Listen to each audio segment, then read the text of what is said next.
Hello, everyone, and welcome back to Nightmare Narratives. I can picture some of you already in bed, maybe some of you just getting home from work. Wherever you are, whatever time it is, I'm glad you're here. If this helps you relax or sleep, please like and subscribe. It means a lot. Now let's get you comfortable, and I'll tell you tonight's story. My name is Luther Grimwald, and I need to tell you what I found up on Devil's Backbone Ridge.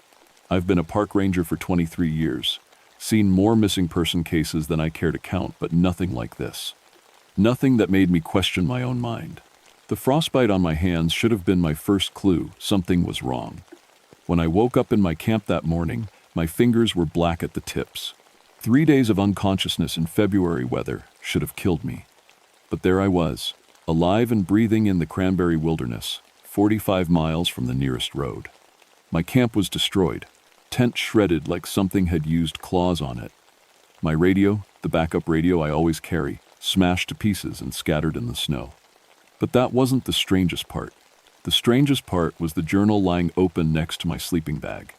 It was my handwriting, but I didn't remember writing those words. Asterisk, Day 7. Luther Grimwald will die at sunset. The harvest is complete. He served his purpose well. Asterisk, I picked up that journal with shaking hands, page after page of my own writing, describing my death in detail. How my bones would crack, how the marrow would taste, how my screams would echo through the cave systems until they became just another sound the mountain made. The blood trail started right outside my destroyed camp. Not animal blood. I know animal blood. This was human, and there was too much of it. The trail led up the ridge toward the limestone caves, through snowdrifts 8 feet deep. I should have turned back. Should have tried to get help somehow. But I've never left missing people unfound. Not once in 23 years. The blood trail ended at a cave mouth I'd never seen before, though I'd hiked these mountains since I was a boy. Inside, the temperature dropped so fast, my breath turned to ice crystals before it left my mouth. 12 skeletons sat in a perfect circle. They were still wearing their clothes, hiking boots, winter coats, backpacks. Still holding their personal things, wedding rings on finger bones. A woman's skeleton clutched a photograph of 2 children. A man's bones held a GPS device, the screen still glowing somehow. Each skull had been cracked open like an egg. Clean breaks, surgical precision. The long bones of their arms and legs were hollow. Someone had extracted every drop of bone marrow with the patience of a surgeon. I knew these people. I had their missing person reports in my files. The hiking group that disappeared 3 weeks ago. Sarah Martinez, the park volunteer who'd gone out to check trail markers. The college kids from Charleston who never made it home for winter break. But how did I know their faces? The skulls were just bone, empty sockets where eyes used to be. Yet I could see their faces clearly, remember their last words, remember the sound they made when. That's when I realized I was still holding the journal. My handwriting was filling in new words as I watched. Asterisk, Luther remembers now. Luther was there for every death. Luther was hunting with me. Asterisk, the pen wasn't in my hand, but the words kept coming. Asterisk, Luther, look at your reflection in the ice. Asterisk, I looked down at the frozen puddle at my feet. The face looking back wasn't mine anymore. It was longer, thinner. The teeth were too sharp. The eyes were yellow like old bone. And I was so hungry for marrow. The day before I found the skeletons, I knew something was hunting me. I'd been tracking the missing hiking group for 6 days, following their trail deeper into the wilderness. Good weather for tracking, fresh snow every night to show new sign. But by the 6th day, I realized the tracks were wrong. I was making circles, the same boot print, over and over. My own boot print. According to my GPS, I'd walked the exact same trail 5 times. Same route, same timing, same rest stops. But I couldn't remember walking it before. Each time felt like the first time. I found supply caches I didn't remember making, canned food buried under marked trees, emergency blankets stashed in rock crevices. Each cache marked with symbols carved into the bark, symbols that looked like they'd been carved with fingernails and stained with something dark. The symbols were written in my blood. I know my own blood. I've bled enough on these mountains. Cut myself on rocks, scraped up from falls, nicked by my own knife. This was definitely my blood, but I had no cuts on my hands. The temperature started dropping as the sun went down. Not normal cold. This was wrong cold. The kind that makes your bones ache before your skin even feels it. 40 degrees in 5 minutes. My breath was freezing before it left my mouth. That's when I heard the voices. "Help me, Luther." Sarah Martinez. I knew her voice from the ranger station. Sweet girl, always volunteered for the hard assignments. But Sarah had been missing for 2 weeks. "Please, Luther, I'm so cold." The voice came from 3 different directions at once, north, south, and directly above me. I spun around, rifle ready, but saw nothing but trees and snow. "Luther, why didn't you save us?" That was Jake Morrison, one of the college kids. His voice was older than it should be, like he'd aged years in the 2 weeks he'd been missing. "We trusted you, Luther." Multiple voices now, all 12 of the missing people, speaking at once, but somehow I could hear each voice clearly. They were angry, hurt, disappointed in me. I started running. The voices followed me through the trees, staying just out of sight. Sometimes I'd catch a flash of movement in my peripheral vision. A winter coat behind a tree trunk, a hiking boot disappearing behind a rock. But when I turned to look directly, nothing was there. I ran for 3 hours straight. Impossible in this terrain, in this snow, but my legs never got tired. My lungs never burned. I wasn't even breathing hard. That should have been my second clue. The voices stopped when I reached my camp, but the temperature kept dropping. Ice formed on my eyelashes. My rifle action froze solid. The metal of my belt buckle cracked from the cold. I managed to get a fire going, but the flames burned blue and gave no heat. The wood turned to ash without ever being consumed. The light from the fire cast shadows that moved independently, reaching toward me with long, thin fingers. That's when I saw it clearly for the first time. 12 feet tall, standing just outside my fire's light. Antlers like a crown, stretching 6 feet across, arms too long for its body, fingers that ended in points sharp enough to carve bone. It was wearing my face, not my whole face, just pieces of it. My eyes, but yellow. My mouth, but with too many teeth. My nose, but flattened like something had broken it repeatedly. It spoke with all 12 voices at once. Luther knows the game now. Luther is learning to hunt properly. I tried to shoot it, pulled the trigger 6 times, but my rifle was firing ice bullets that shattered against its chest like snowballs. It laughed with my wife's voice. The day I watched it feed, I learned what true horror looks like. I'd been following the blood trail since dawn, thinking I was closing in on survivors. The trail was fresh, warm blood melting through the snow, still steaming in the cold air. Someone was alive and hurt and needed help. I found Sarah Martinez in a clearing, tied to a tree with what looked like her own climbing rope. She was conscious, talking, begging me to help her. "Luther, thank God. It's been hunting me for days. Please, cut me loose." Her voice was normal. Human, scared but hopeful. She looked exactly like she should. 24 years old, dark hair, brown eyes, wearing the same park volunteer uniform she'd had on when she went missing. But she was floating 3 feet off the ground. The rope wasn't holding her to the tree. She was suspended in empty air, arms spread wide, like she was being held by invisible hands. "Luther, why aren't you helping me?" That's when I saw the creature behind her. Not hiding, just invisible until it wanted to be seen. 12 feet tall, antlers scraping the tree branches above. It was holding her up with one hand. Its fingers were so long they wrapped around her entire torso like a cage. "Watch, Luther. Learn how the feeding works." Its voice was different every time it spoke. Sometimes old, sometimes young, sometimes male, sometimes female, but always hungry. It started with her left arm. Didn't break the bone, somehow pulled the marrow out through her skin. I could see it happening, like watching someone drink a thick milkshake through a straw. The marrow flowed up through her arm, through her shoulder, into the creature's mouth. Sarah stayed conscious the whole time. "It doesn't hurt, Luther," she said, but her voice was wrong now. Too calm, too accepting. "It feels good, like the best sleep you've ever had." Her arm went white as paper when the marrow was gone. Not dead white, empty white, like looking at a piece of paper with nothing written on it. Then it started on her right arm, then her legs, then her ribs. The process took 4 hours. I couldn't move, couldn't look away. Every time I tried to raise my rifle, my arms wouldn't obey. Every time I tried to run, my legs stayed planted. Luther is learning, the creature said with Sarah's voice, even though Sarah was still talking with her own mouth.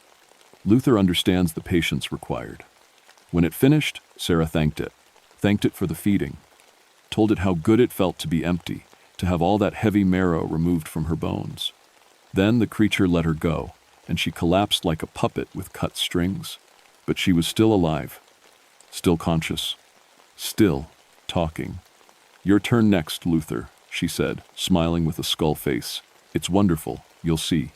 The creature grew while I watched, fed on Sarah's marrow and gained size, gained mass. Its antlers spread wider, its reach extended, its hunger deepened. When it looked at me, I saw my reflection in its yellow eyes.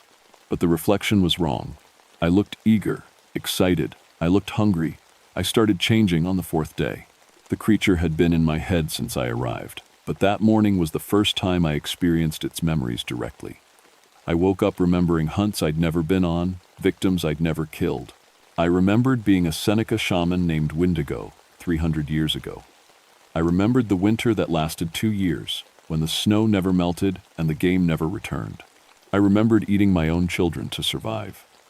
I remembered the first taste of human bone marrow and how nothing else ever satisfied the hunger again.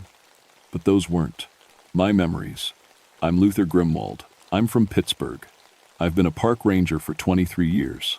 My wife died in a hiking accident 5 years ago, and I moved to the backcountry stations to get away from people. Except I was also remembering my wife's death differently now. I remembered hunting her through these same mountains. I remembered the patience it took, driving her off the main trail with carefully placed false markers. I remembered how she called my name as I stalked her, how she trusted me right up until the moment I cracked open her skull.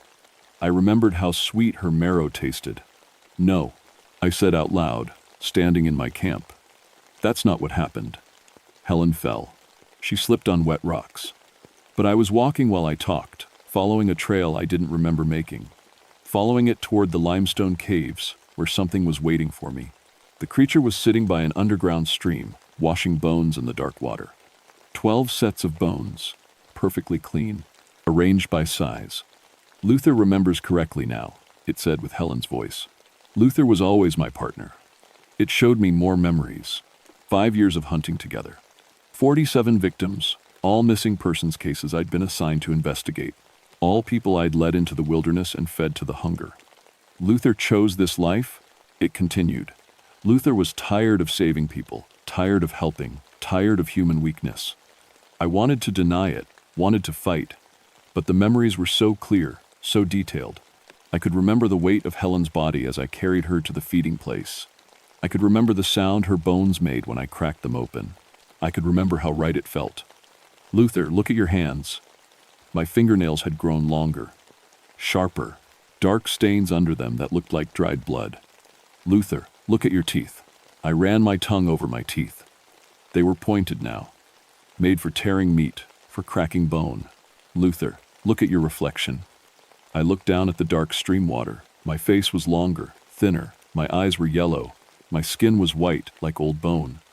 But I still looked like me, still looked human enough to fool other humans. Luther understands now, the creature said. Luther is ready for the final offer. It stood up, 12 feet tall in the cave.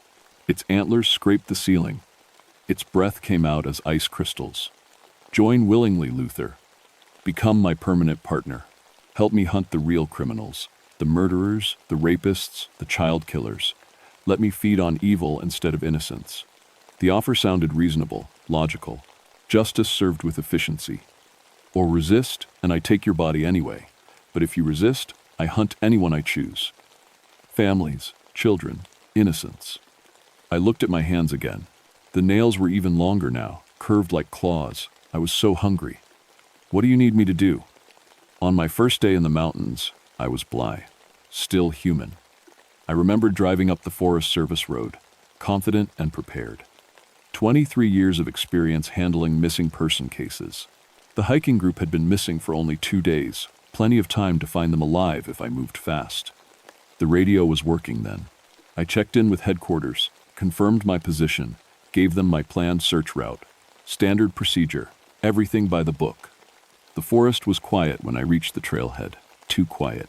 No bird sounds, no squirrel chatter. Even the wind seemed muted. But that happens sometimes in winter. Animals hunker down during cold snaps. The missing group's campsite was easy to find.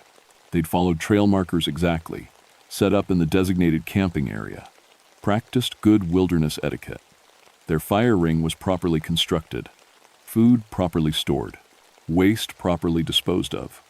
But they'd left in a hurry. Tent stakes pulled up fast, leaving gear behind. Sleeping bags scattered, one, backpack split open, contents spilled across the ground. Boot prints heading in 6 different directions. Something had spooked them badly. I found the first body that afternoon. It was arranged like a scarecrow against a dead tree, arms outstretched, head tilted at an odd angle. Still wearing full winter gear. Coat, hat, gloves. From a distance, it looked like someone resting. Up close, I could see the skull was cracked open like an egg. That's when my radio stopped working. Not broken, just silent. No static, no signal, nothing. Like someone had turned off the entire radio network. The temperature started dropping as the sun went down. Not normal cold, wrong cold. The kind that makes your breath freeze before it leaves your mouth. I should have tried to hike out then. Should have abandoned the search and gone for help. But I had 11 more people to find, and I've never left missing people unfound. I made camp a quarter mile from the body, set up my emergency shelter, started a fire. The flames burned normal then, orange and yellow, giving real heat. The wood crackled and popped like it should. That night, I dreamed about my wife Helen. She was standing at the foot of my sleeping bag, wearing the same clothes she'd died in. Her skull was cracked open like the scarecrow's. "Luther," she said, "you need to understand what you really are." I woke up screaming, but the scream that came out of my mouth wasn't my voice. It was deeper, older, hungry. And I was so cold I could see ice crystals forming on my skin. The fire had burned down to blue embers that gave no heat. My rifle action was frozen solid. The metal of my belt buckle had cracked from the cold. Something was watching me from the tree line. I could feel its attention, like weight pressing down on my chest. "Luther," it called with Helen's voice. "Luther, come and see what you really are." I grabbed my flashlight and followed the voice into the trees. The creature was waiting for me in a clearing, 12 feet tall, antlers like a crown. It was wearing my face, not perfectly, but close enough to fool someone who didn't know me well. "Hello, Luther," it said with my own voice. "I've been waiting for you to remember." "Remember what?" "That you've been dead for 6 days." It showed me my own body then, arranged with the others in the circle of skeletons. My skull cracked open, my bones hollowed out, my marrow consumed. "You died on the first day, Luther. Everything since then has been me experiencing your memories, learning how to beat you." The thing wearing my face smiled with too many teeth. "But the memories were so interesting. I decided to let you experience the hunt from the other side. Let you feel what it's like to be prey instead of predator." I looked down at my hands. They were becoming transparent, fading like fog in sunlight. "The experience is over now, Luther. Thank you for the entertainment." I tried to speak, but no sound came out. I was becoming nothing, returning to the death I'd experienced a week ago. The last thing I saw was the creature putting on my ranger uniform, practicing my walk, my voice, my mannerisms. It was ready to report back to headquarters now.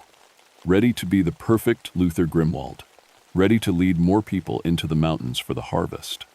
My consciousness faded to a whisper, trapped forever in the thing's memory, watching helplessly as it wore my face and spoke with my voice. But sometimes, late at night when the creature feeds, I can feel it thinking about my memories of Helen, how she tasted, how she screamed. And I remember now, Helen wasn't my first victim. She was my first partner.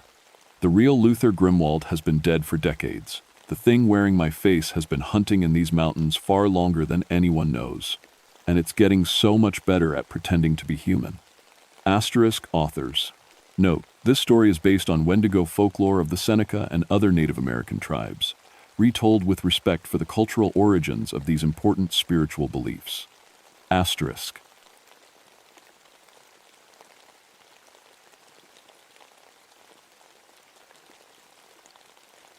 My name is Franklin Hawthorne, but everyone calls me Fletch. I've been a park ranger for 14 years now, and I thought I'd seen everything these mountains could throw at me. Bears, wild boar, lost hikers who thought flip-flops were proper hiking gear, you name it. But what happened last summer in Pisgah National Forest changed everything I believed about what's possible in this world. I'm 39, old enough to know better than to go chasing ghost stories, but young enough to still do it anyway. Maybe it's because I spent 4 years as a Marine sniper before this job. Or maybe it's the anthropology degree gathering dust in my closet, but I've always been drawn to the weird stuff. The things that don't make sense in the official reports. The Cherokee used to live all through these mountains, and they had stories.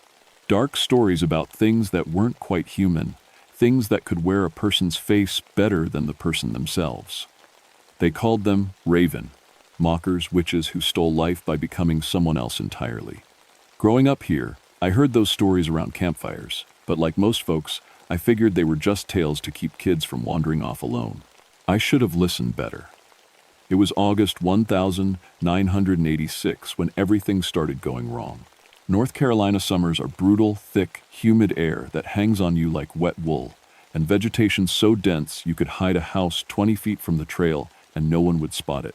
Perfect weather for things that don't want to be found. I was stationed at the Looking Glass Falls Research Outpost, about 30 miles from the nearest backup. Officially, I was there to monitor wildlife patterns and track the movement of black bear populations. Unofficially, I was investigating reports that didn't fit any normal pattern I'd ever seen.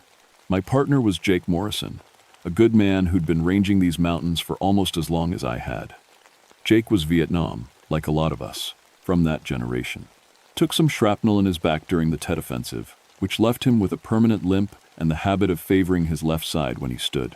He had kind eyes and a laugh that could fill a room, but he carried sadness too. His daughter Sarah had died in a car wreck back in '78, and he never quite got over it.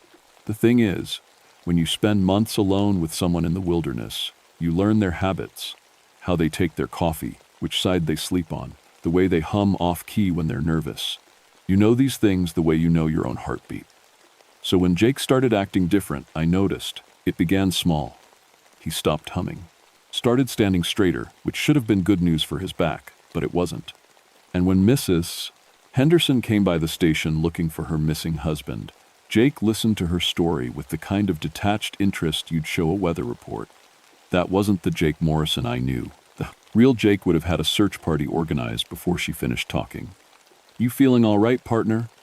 I asked him that evening as we sat around our camp stove. He looked at me with those same kind eyes, but something was off, like looking at a photograph of someone instead of the actual person. "Fine as frog's hair," he said, using one of his favorite expressions. But his voice was too level, too controlled. The real Jake had a slight rasp from years of cigarettes. I told myself I was being paranoid. We'd been isolated too long, seeing patterns where there weren't any. But that night, I couldn't shake the feeling that something was watching us from the tree line. Every time I looked, though, there was nothing there but shadows and leaves. I should have trusted my instincts. In the military, we called it situational awareness, the ability to sense when something's wrong, even when your rational mind can't explain why. It's kept me alive more times than I can count. But I wanted to believe everything was normal. I needed it to be normal. The next morning, we got a call about another missing person. A hiker named Tom Peterson had vanished from the Skinwalker Ridge Trail. His wife Sarah had last seen him the evening before, heading out for what should have been a quick sunset hike. "We'll find him," Jake told me as we gathered our gear. These mountains don't keep their secrets long. It was something the real Jake might have said, but the way he said it made my skin crawl, like he knew something I didn't. We found Tom Peterson's campsite without much trouble. His tent was still set up properly, sleeping bag laid out neat as you please, but his hiking boots were missing.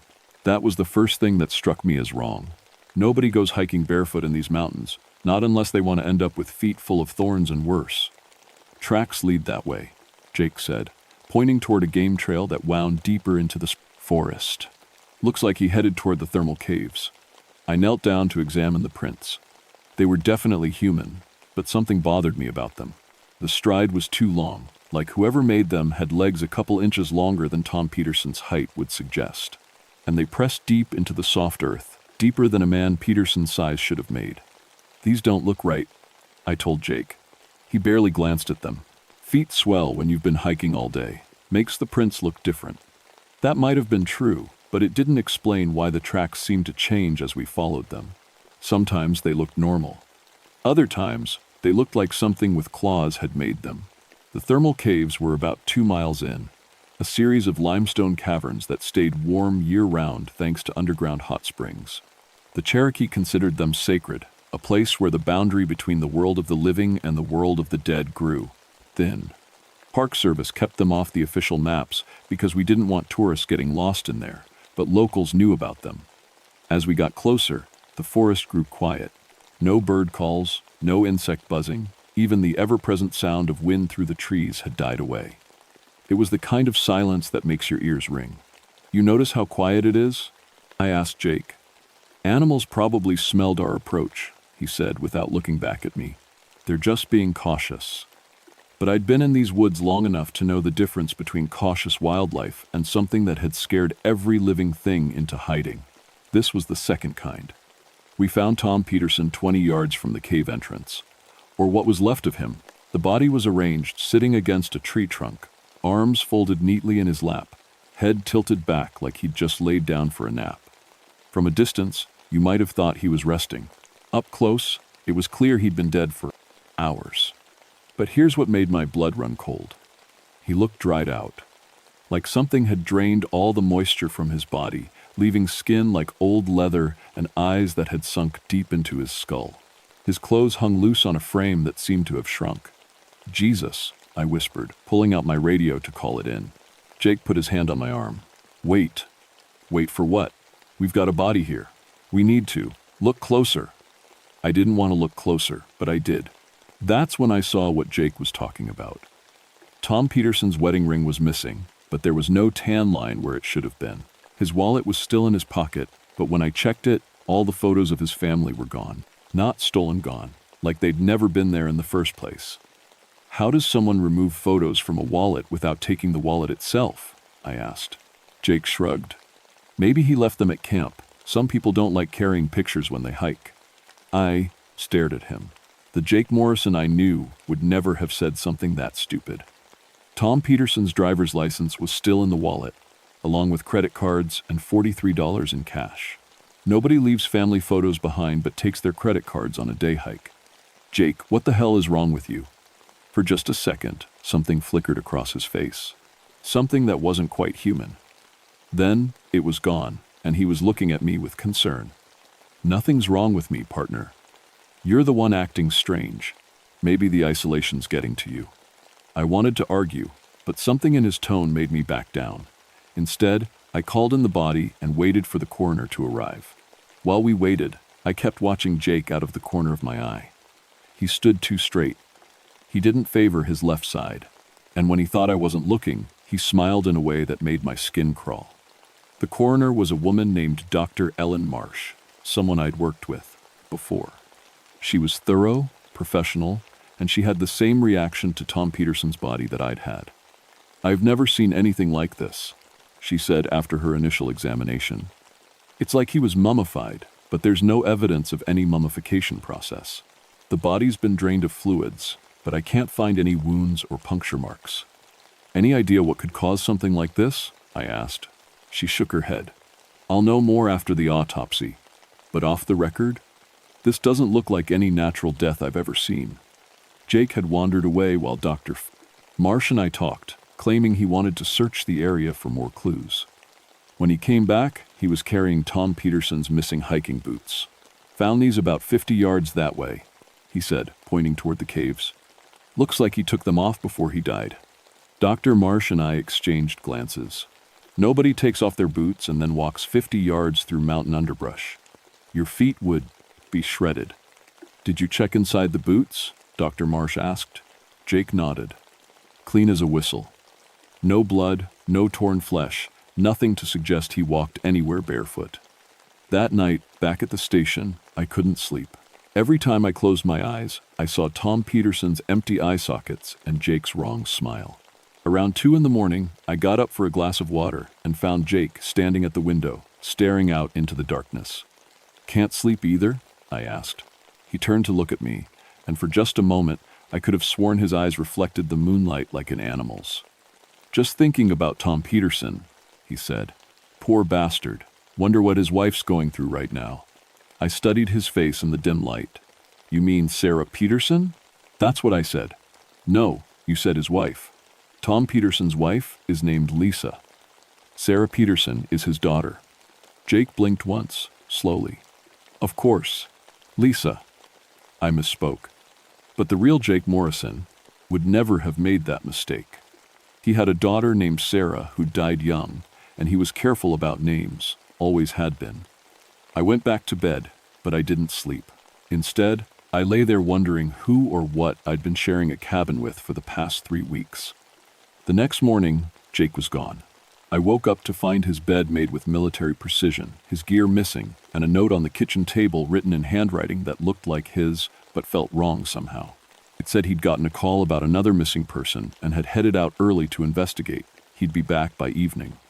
I tried raising him on the radio, nothing but static. I tried calling the main ranger station to see if they'd sent him anywhere. They hadn't heard from Jake in 2 days. That's when the real fear started creeping in. I spent the morning checking our equipment and trying to convince myself there was a logical explanation. Maybe Jake was having some kind of breakdown. Maybe the isolation had gotten to him worse than I'd thought. People snap sometimes, especially people who've seen combat. But deep down, I knew this was something else entirely. Around noon, I heard a vehicle approaching. A pickup truck came up the access road, and I felt a moment of relief until I saw who got out. It was Jake, looking perfectly normal, carrying a gas station coffee and wearing that wrong smile. "Sorry about this morning," he called out as he approached the cabin. "Got a call about a missing kid and didn't want to wake you." "False alarm, though. Kid just wandered off to a friend's house." "What call?" I asked. "Our radio's been down all morning. Used my cell phone," he said, holding up a device I'd never seen him carry before. "Since when do you have a cell phone?" "Since last month. Figured it was time to join the modern world." He laughed, but it wasn't Jake's laugh. It was too high, too forced. "Want some coffee?" I brought enough for 2. I accepted the coffee, but I didn't drink it. Something about the way he offered it, like he was particularly interested in watching me take a sip, made me suspicious. "How's the Peterson investigation going?" I asked. "Case closed," he said. "Natural causes, heart attack looks like. Poor guy just picked a bad place to die." Dr. Marsh said it didn't look natural. Dr. Marsh changed her mind after the autopsy. Turns out Peterson had a heart condition nobody knew about. I stared at him. "She completed the autopsy already?" "Yesterday she said it would take at least a week." For just a second, that something not human flickered across his face again. Then he shrugged. "Guess she worked overtime." That evening, I called Dr. Marsh directly. She answered on the 3rd ring, sounding tired. "Dr. Marsh, this is Ranger Hawthorne. I was wondering about the Peterson autopsy results."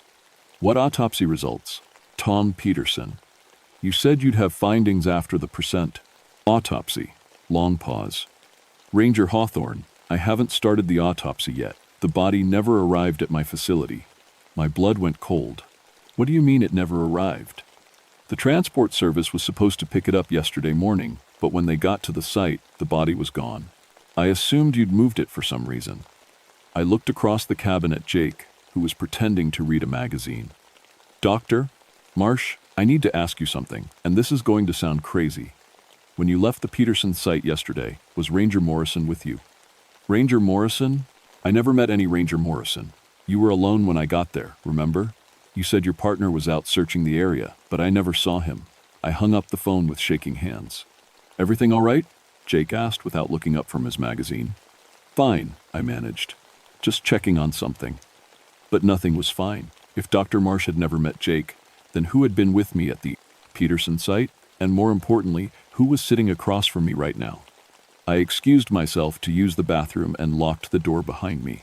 My hands were shaking so badly, I could barely dial the number for the main ranger station. "This is Hawthorne at Looking Glass," I whispered when dispatch answered. "I need to speak to Supervisor Williams immediately." "Hold on, Ranger Hawthorne." Williams came on the line 30 seconds later. "Fletch, what's the situation?" "Sir, I need you to confirm something for me." Is Jake Morrison currently assigned to my station? Jake Morrison, Fletch. Morrison's been dead for 3 weeks. Don't you remember? We found his body in those thermal caves near your station. You identified the remains yourself. The phone slipped from my numb fingers and clattered to the floor. 3 weeks ago, the day Jake had started acting strange, the day he'd stopped humming and started standing too straight. I picked up the phone with trembling hands. Sir, are you absolutely certain Morrison is dead?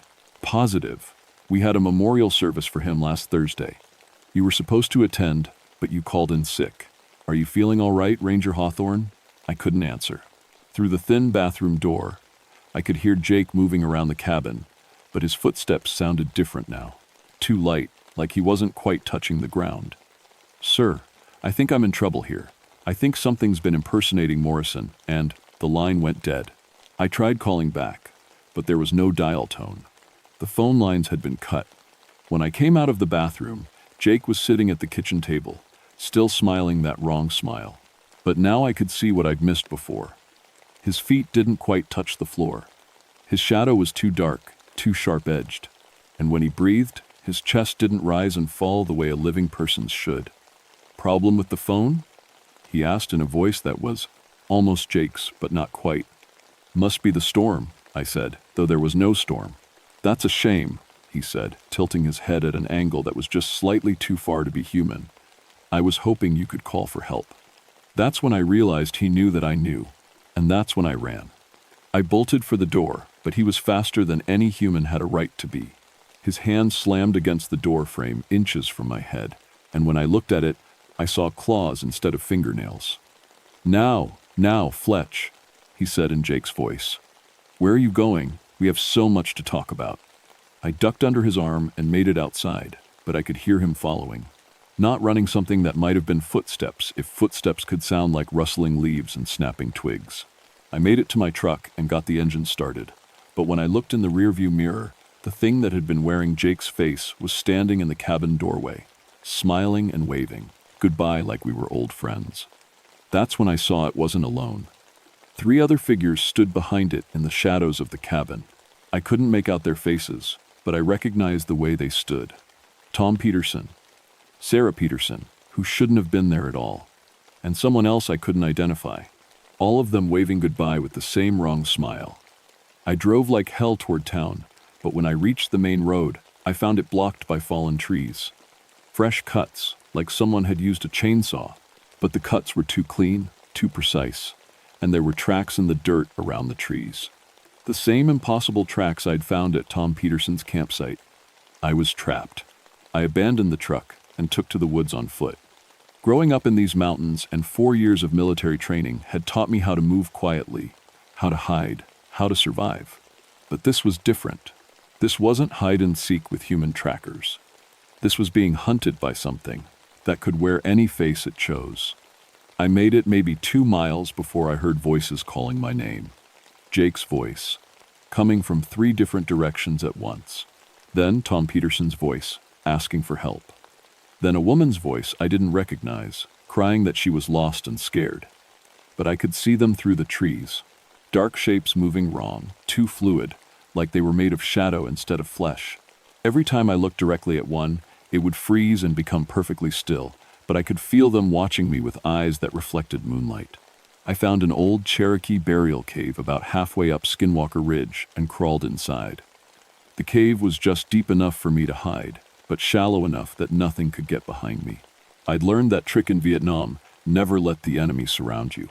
That's where I waited, and that's where it finally showed me its true face. Hello, Franklin. The voice came from the cave mouth, but it wasn't Jake's voice anymore. It was older, rougher, like wind through dead leaves. When I looked, I saw something that might have been human once, a long time ago. Tall and thin, with skin like old leather and eyes that were completely black. It wore clothes that looked like they'd been stolen from a dozen different people, all the wrong size. You can see me now? It said, sounding pleased. Most people never do. They see what they expect to see, right up until the end. What are you? I asked. I'm what your people call a raven mocker. What the Cherokee called Kieska. I take what I need to survive. You're a shapeshifter." It laughed, and the sound made my skin crawl. Shapeshifter. Such a limited word. I don't just change my appearance, Franklin. I become them. I take their memories, their mannerisms, their very essence. I become more them than they ever were. Why are you telling me this? Because I've been studying you for 3 weeks, learning how to be Franklin, Hawthorne. Your habits, your fears, your guilt about the people you've killed in war. Did you know you talk in your sleep? Very educational. I thought about all the nights I'd slept in the same cabin with this thing, never knowing what it was. What happened to the real Jake? He served his purpose. He taught me how to be human again. It's been so long since I wore a human face that I'd forgotten some of the details. Jake reminded me. You killed him. I consumed him. There's a difference. Death is final. Consumption is transformation. Jake lives on, in a way. His memories, his experiences, they're all part of me now. In fact, he's here right now, watching through my eyes. The thing stepped closer, and I could smell death on it. Old death, like something that had been rotting for years. Soon, you'll be part of me too. I'll walk out of these mountains wearing your face, speaking with your voice. I'll go to your sister's wedding next month. I'll visit your mother for Christmas. I'll live your life better than you ever could. People will know. They'll figure out something's wrong. Will they? I knew Jake Morrison better than his own mother by the time I was finished with him. I know you just as well now. I know about the nightmares from your time in the service. I know about the girl you left behind in Charlotte. I know about your father's drinking and your mother's quiet disappointment in your life choices. It was right, and that terrified me more than anything else. This thing had been watching me, studying me, learning to be me.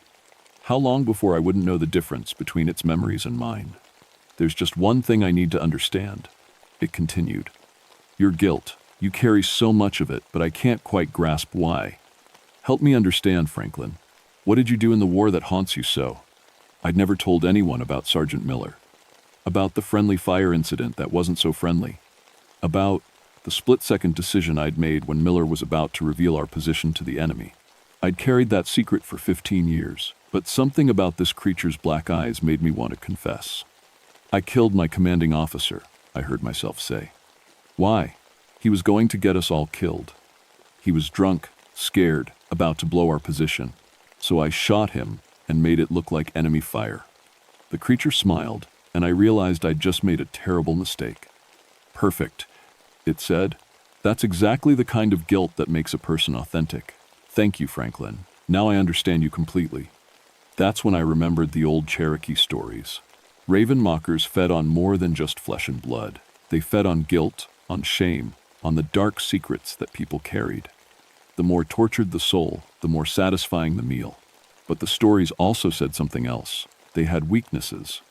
I'd done more research than just folklore. I'd talked to Cherokee elders, learned about their purification rituals. Iron and salt and fire, the old protections that every culture seemed to know instinctively.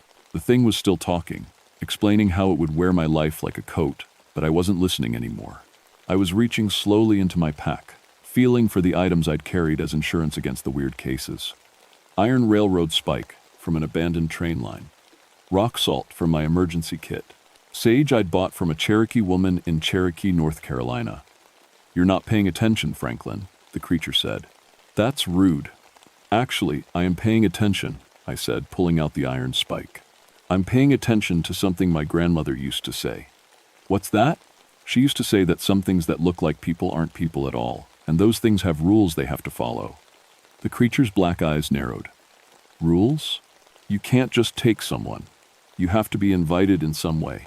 That's why you spent 3 weeks studying me instead of just killing me outright. You needed me to accept you, to trust you, to let you get close. Very good, Franklin. What else? You can't cross certain barriers. Iron, salt, blessed sage. I stood up, holding the iron spike like a weapon. And you can't stand the truth. The creature took a step backward. The truth? The truth is that you're not Jake Morrison. You're not even close. Jake was a good man who carried pain but never let it break him. You're just a parasite wearing a dead man's face. I struck the iron spike against the cave wall, sending up sparks. The creature hissed and recoiled. "The truth is that you're afraid," I continued, pulling out the rock salt. "That's why you hide. Why you steal identities instead of making your own way. You're a coward." I threw the salt at its feet, and where it landed, the ground began to smoke. "And the truth is," I said, lighting the sage with a waterproof match, "you picked the wrong man to study." The smoke from the burning sage filled the cave, and the creature began to scream, not with Jake's voice anymore, but with something older and more terrible. Its stolen skin began to bubble and crack, revealing something underneath that I couldn't quite make out in the flickering light. "You think this will stop me?" it shrieked. "You think your primitive rituals have power?" "I think," I said, advancing with the burning sage, "that you're about to find out." The creature lunged at me, but the sage smoke seemed to slow it down, make it clumsy. I managed to touch the burning bundle to its chest, and it screamed again, a sound that made the cave walls tremble. Then it was running, fleeing into the night with its stolen skin hanging in tatters. I followed it out of the cave and watched it disappear into the forest, leaving a trail of something that might have been blood or might have been shadows. I didn't follow. I'd learned enough about monsters to know that sometimes making them run away is victory enough. I hiked out of the mountains at first light and didn't stop until I reached the ranger station in town.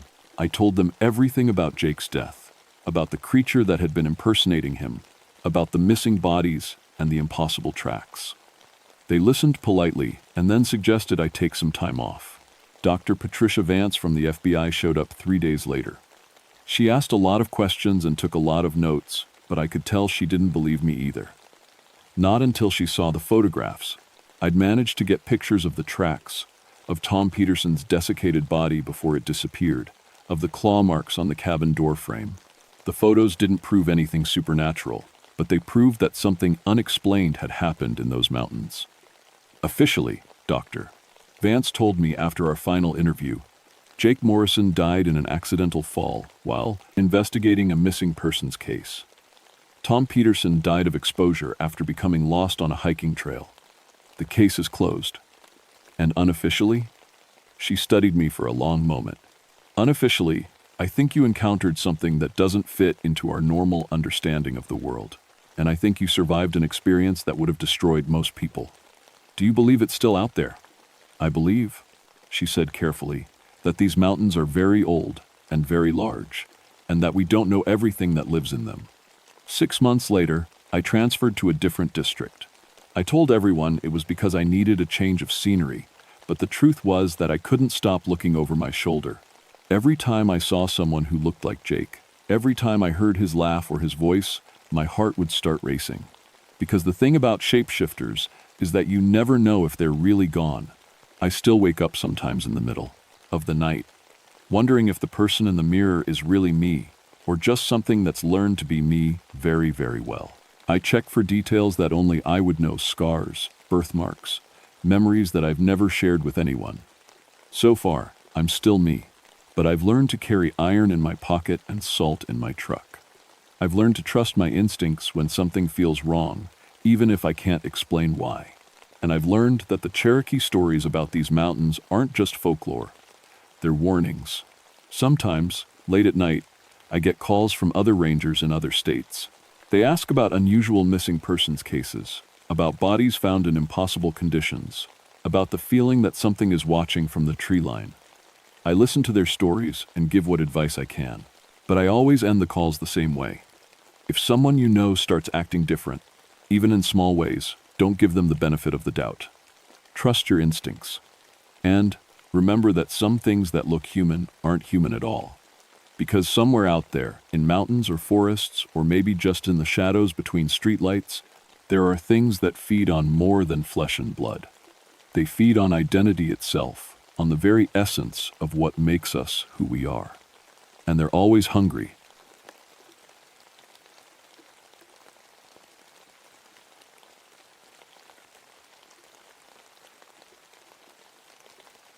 My name is Maggie Fairchild, and I've been a park ranger for 9 years now. I love my job, especially working with kids. There's something special about watching a city child see their first deer or learn to start a campfire. Maybe it's because I never had kids of my own, but every group that comes through these woods feels like family to me. December 19th, 1973. I remember that date like it happened yesterday because it's when everything went wrong. I was stationed at George Washington National Forest in Virginia, way back in the Shenandoah backcountry. My assignment that week was simple: supervise a scout troop camping trip in an area we called Lost Souls Hollow. 12 kids, ages 8 to 14, led by their scout leader, Bill Morrison. Just a 3-day winter camping experience to earn their cold weather badges. The hollow got its name from some old tragedy back in the 1892. Local folks said a group of children from a church had gotten lost in a blizzard on Malk, Christmas Eve, 1892. All 19 of them froze to death, trying to find shelter. You could still see the ruins of their settlement, Helficht. Old stone foundations covered in moss, a collapsed chimney, and a frozen pond that never seemed to thaw completely, even in summer. That was just old stories. Ghost tales that made the campfire more exciting. The kids arrived Tuesday morning, piling out of the scout van like puppies, chattering about Christmas coming up, about the fairy tale ruins they'd heard about how cool it would be to camp in a place with a spooky history. Bill Morrison was a good leader. Patient, experienced. The kind of guy who knew how to keep kids safe while still letting them have adventures. "This place gives me the creeps," said one of the older boys, staring at the stone ruins covered in fresh snow. "That's the point," laughed Sarah, a tough 12-year-old with red braids. "It's supposed to be scary."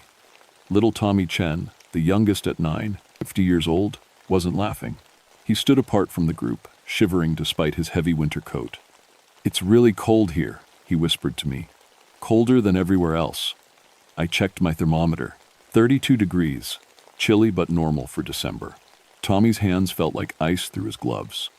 "Just need to get your blood moving, buddy," I told him, but something about his pale face worried me. The weather forecast called for light snow, maybe an inch or two. Perfect camping weather. But by Tuesday evening, something felt wrong. The wind picked up faster than expected. The temperature dropped 10 degrees in an hour.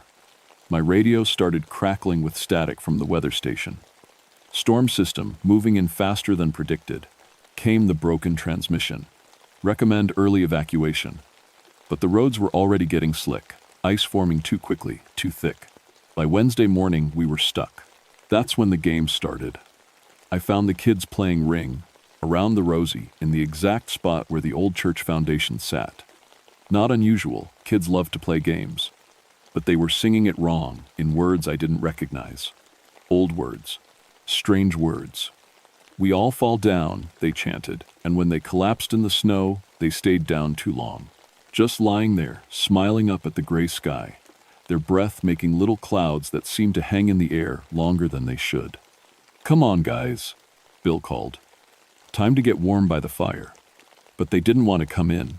They said they were having too much fun with their new friends. "What new friends?" I asked Sarah. She pointed to the empty air around the stone ruins. "Can't you see them? They're right there. They want to play some more." My radio crackled. I grabbed it, tried to call for help, but all I got was static and something that sounded almost like children singing Christmas carols. Very old Christmas carols, in a language that might have been German or Dutch. The temperature kept dropping. My breath came out in thick puffs. The thermometer read 20 degrees, then 15, then 10. Too cold, too fast. And Tommy Chen was getting paler by the hour. By Wednesday night, I knew we were in real trouble. The storm hit harder than anything the weather service had predicted. Snow piled up 3 feet deep in just a few hours. The radio tower must have iced over because all I could get was static, mixed with those strange Christmas songs that seemed to drift out of the air itself. Bill Morrison had his camera with him, one of those new video cameras that recorded onto cassette tapes. He was documenting the trip for the Scout newsletter. Wednesday evening, he filmed the kids singing around the campfire. When he played the tape back, there were more voices than there should have been. "Count them," he whispered to me, rewinding the tape. "Count the voices." I listened carefully. 12 young voices singing Silent Night in English. But underneath, weaving through the melody, were other voices. Older-sounding voices, singing the same song but in a different language. More than 12, many more. Equipment malfunction, Bill said, but his hands were shaking as he put the camera away. That night, 3 of the kids developed hypothermia symptoms, despite being inside heated tents with proper cold weather gear. Their lips turned blue. Their fingers went numb. Tommy Chen's core body temperature dropped to 94 degrees. Dangerous territory. "We need medical evacuation," I told Bill. "Now." But when I went outside to try the emergency radio one more time, the kids were already out there, all 12 of them, standing in the snow in their pajamas and bare feet, not shivering, not even seeming to notice the cold. They stood in a perfect circle around the stone foundation, holding hands. But the circle was too big. Way too big for 12 children. "Kids!" I shouted. "Get back. Inside right now." They turned to look at me, and their eyes reflected the moonlight like animals. Sarah smiled, her lips blue with cold, but her expression peaceful. "We're not cold anymore, Miss Maggie," she said. "Our friends taught us how not to be cold." I ran toward them, but my feet kept slipping on ice that hadn't been there moments before. The temperature plummeted so fast I could feel my exposed skin stinging. My breath came out in clouds so thick I couldn't see through them. When the clouds cleared, the kids were gone. I found them inside their tents 5 minutes later, tucked into their sleeping bags, sound asleep. When I checked on them, they were warm and dry. Their feet were clean, no trace of snow or ice. "Bad dream," Bill mumbled when I woke him up to tell him what happened. "You're stressed about the storm." But in the morning, he found something that made him stop talking about bad dreams. Footprints in the snow. 31 sets of them, leading from the tents to the stone circle and back. Small feet, child-sized. But we only had 12 kids. And some of the prints looked old, really old. Like they'd been made by old-fashioned leather shoes instead of modern snow boots. Bill grabbed his camera and filmed the footprints. When he played back the footage, you could see our 12 kids walking in a line toward the ruins. But in the snow around them, other shapes moved. Transparent shapes that only showed up clearly on the camera. Children in old-fashioned clothes, Victorian winter coats, and knitted scarves and button-up boots. 19 of them. "This isn't possible," Bill whispered, watching the tape over and over. But that wasn't the worst part. The worst part was watching little Tommy Chen in the footage. As he walked toward the stone circle, he started to look transparent too, fading in and out like a ghost himself. And by Thursday morning, we couldn't wake him up. His body was there, breathing, slowly in his sleeping bag, but his skin felt cold as marble, and no amount of shaking or shouting could open his eyes. When I checked his pulse, it was barely there, slow and weak, like he was drifting away from us. "Tommy," I shouted. "Tommy, come back!" His eyes fluttered open for just a second, and he smiled at me. "I'm learning their games, Miss Maggie," he whispered. "They have the best games. We're going to play forever." Then his eyes closed again, and this time nothing I did could wake him up. That's when Bill Morrison made the call that would haunt me for the rest of my life. "I'm going out there," he said, grabbing his camera. "I'm going to film whatever's happening and get proof. People need to know." The last thing he recorded was his own death. I found Bill's body Thursday evening, sitting upright against the stone foundation, like he'd just decided to rest for a minute. His camera was still running, pointed at his own face. Ice crystals covered his beard and eyebrows. His skin was blue-white, frozen solid, but his finger was still on the record button. I rewound the tape with shaking hands. The footage showed Bill walking toward the ruins at sunset, talking quietly to himself. "Temperature is dropping fast," he was saying to the camera. "Maybe 15 below zero now, but the kids don't seem to notice. They're out here again." The camera panned across the snow-covered foundation. At first, it looked empty. Then gradually, shapes began to appear. Faint at first, like heat mirages, then clearer and clearer. Children. Lots of children. Some in modern winter gear. They're dangerous. Our kids. But others in old-fashioned clothes, heavy wool coats, and hand-knitted mittens and leather boots that laced up high. Victorian children with pale, serious faces and eyes that held too much knowledge. They were playing games. Ring Around the Rosie, but different. London Bridge, but with words I'd never heard before. Red Rover, but when they called someone over, the person would disappear for a moment before reappearing on the other side.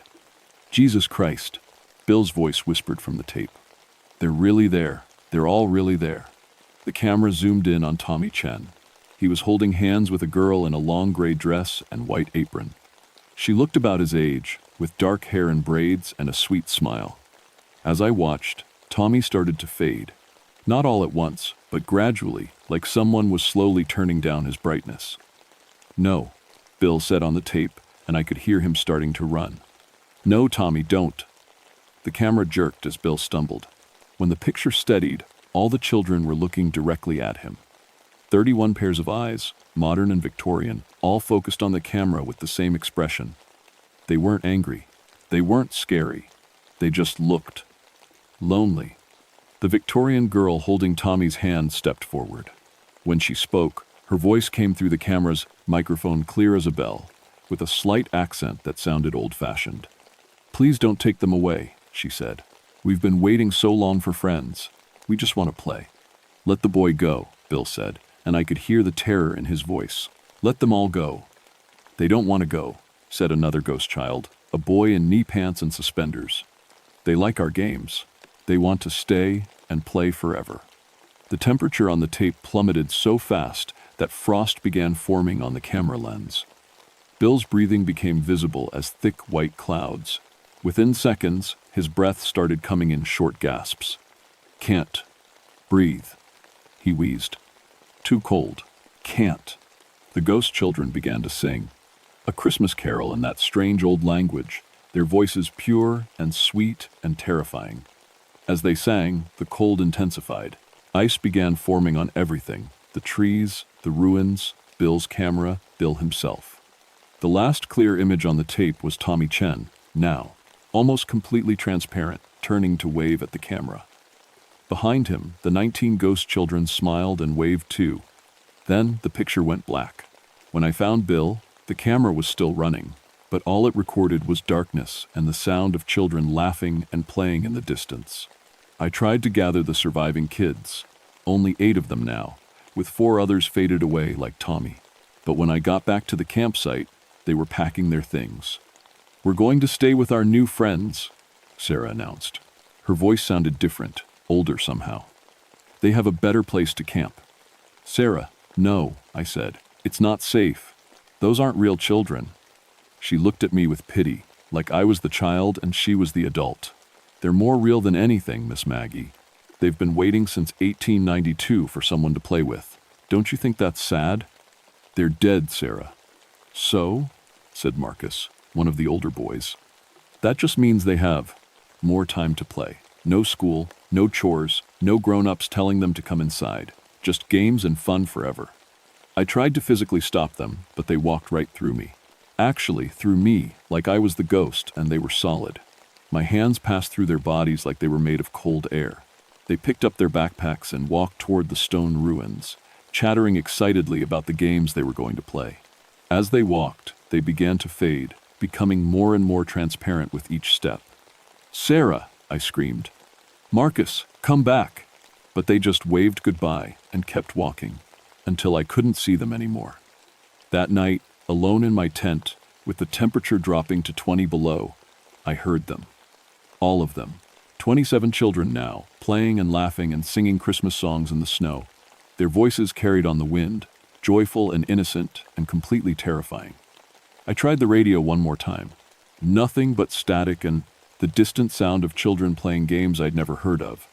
I was trapped in Lost Souls Hollow with an entity that was stealing children and turning them into ghosts. And I only had 4 kids left to save. Friday morning, I woke up to find my tent surrounded by small handprints in the snow. Perfect little palm prints, dozens of them, pressed against the fabric walls like children had been trying to peek inside. The 4 remaining kids, Jessica, Brian, Amanda, and little Kevin, were sitting by the dead campfire, wide awake, staring at the ruins. They want us to come play the final game, Jessica said without looking at me. Her voice was dreamy, distant. It's almost Christmas Eve. That's when the game ends. What game? I asked. The choosing game, said Brian. Whoever joins them on Christmas Eve gets to stay forever. The others, he shrugged. The others have to go back to being alive. I checked my watch. December 22nd. Christmas Eve was 2 days away. You're not going anywhere, I said firmly. We're hiking out of here today, storm or no storm. But when I looked at the trail that led out of the hollow, it wasn't there anymore. The path I'd hiked dozens of times had simply vanished, replaced by unbroken forest. Trees that hadn't been there the day before now blocked every route I knew. The ghost children were changing the landscape itself. That afternoon, I saw them clearly for the first time. I was gathering firewood when I heard singing coming from the frozen pond.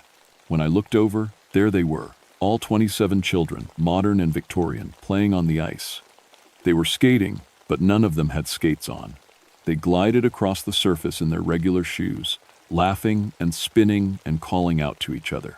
The Victorian children looked exactly like kids from Christmas cards, WS, rosy cheeks, bright eyes, dressed in their Sunday best despite the cold. The girl who'd taken Tommy's hand wore a dark blue velvet dress with white lace collar. A boy about 12 had on a wool suit with short pants and tall socks. They looked healthy and happy and completely alive. Except they cast no shadows on the ice. My 4 remaining kids sat on a fallen log, watching the skating party with longing in their eyes. "It looks like fun," Amanda whispered. "It is fun," said a voice behind me. I spun around. The girl in the blue velvet dress was standing right there, solid as life, smiling at me with genuine warmth. "Hello, Miss Maggie," she said. "My name is Eleanor. I've been waiting to talk to you." Her voice was sweet and polite, with that old-fashioned accent. She looked about 10 years old, with dark hair and perfect ringlets, and eyes the color of winter sky. "You're the one who's been taking the children," I said. "Taking?" Eleanor looked genuinely confused. "Oh no, Miss Maggie. We don't take anyone. We just play together. And if they choose to stay, well, that's their choice, isn't it? They're children. They don't understand what they're choosing." Eleanor's expression grew sad. "Don't they? When we died in 1892, we understood. We knew we were freezing, knew we wouldn't see spring again. But we also knew we could stay together, keep playing, never grow up, and have our games ruined by grown-up worries." She gestured toward the pond, where Tommy Chen was now skating with the other children, his face bright with joy. "Tommy was so sad when he came here," Eleanor continued. "His parents fight all the time. They're getting divorced, did you know? He cries himself to sleep every night. But here, with us, he never has to be sad again." My heart sank. I hadn't known about Tommy's family problems. What about Sarah? Marcus? The others? "Sarah's father drinks too much and yells at her mother," Eleanor said matter-of-factly. "Marcus gets picked on at school because he's different. They all have hurts in the grown-up world. But children's hurts heal when you have the right friends to play with." I looked at my remaining 4 kids. Jessica's parents had died in a car accident last year. Brian stammered so badly he barely spoke at school. Amanda had been held back a grade and felt stupid. Little Kevin was afraid of everything. "You're offering them escape," I said, "not healing." Eleanor tilted her head, studying me. "What's the difference? In the grown-up world, children have to go to school and do chores and follow rules and eventually become sad, worried adults. Here, it's Christmas Eve forever, games forever, friends forever. No one grows up, no one gets hurt, no one has to say goodbye." She had a point, and that scared me more than anything. "The choice has to be made on Christmas Eve," Eleanor continued. "At midnight, any children who want to stay with us can join our eternal game. Any who want to leave, well, they'll be free to go. The magic only works on Christmas Eve, you see. That's when we died, so that's when others can choose to join us. And if they choose to stay?" Eleanor's smile was radiant. "Then Christmas morning, we'll have the best Christmas party ever. All 27 of us together, playing in the snow, singing carols, opening presents that never run out of surprises. Forever and ever." I looked at Jessica, Brian, Amanda, and Kevin. They were listening to every word, and I could see the longing in their faces. The temptation. "What about me?" I asked. Eleanor's expression grew apologetic. "Adults can't play our games, Miss Maggie. You're too old. But you could stay and watch over us, if you wanted. Make sure we're safe and happy. Be our guardian. Forever? Time doesn't work the same way here. Forever might feel like a long summer afternoon." I had until midnight on Christmas Eve to figure out how to save my kids from the kindest, most loving horror I'd ever encountered. Christmas Eve arrived gray and still, with snow falling in perfect silence. At 11 p.m., I gathered Jessica, Brian, Amanda, and Kevin around our campfire one last time. In an hour, they would have to choose between their real lives and an eternity of games with the ghost children. I want you to think about something, I told them. Eleanor and her friends died before they could grow up. They never got to fall in love or have children of their own or see what they might become. They're stuck being 10 years old forever. But they're happy, Jessica said. Are they, or are they just paused? Frozen in one moment, never able to move forward. I looked across the hollow, where the 23 ghost children were preparing for midnight. They'd built snow angels and snowmen, decorated the ruins with pine boughs, and were singing Christmas carols in their mix of languages. Tommy Chen was there among them, translucent but smiling, helping to hang icicles like ornaments. Your lives right now have sad parts, I continued. Hard parts, but they also have tomorrow, and next week, and next year. You can grow and change and become anything you want. Those children can only be what they were on the day they died. At 11:45, Eleanor appeared beside our fire, beautiful in her blue velvet dress, her eyes bright with anticipation.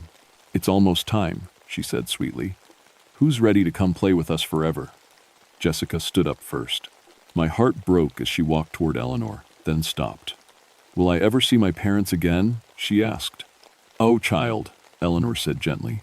Where you're going, you won't miss them. You won't miss anyone from the grown-up world. But I love them, Jessica said quietly.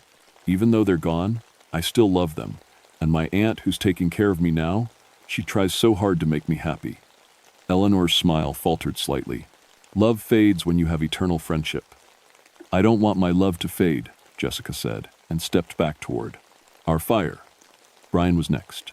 He walked right up to Eleanor, stammering worse than ever in his nervousness. Will I still Saint stutter if I stay? You'll never need to worry about talking to grown-ups again, Eleanor assured him. But I'm getting better, Brian said. My speech teacher says so, and maybe someday I'll be able to talk normal. I want to try. He stepped back too. Amanda looked at the ghost children longingly. It does look like fun, she said. No homework, no tests, no feeling stupid. Never, Eleanor promised. But if I never feel stupid, how will I feel proud when I finally understand something hard? Amanda asked. Eleanor had no answer for that. Little Kevin, only 6 years old, walked all the way to Eleanor and took her hand.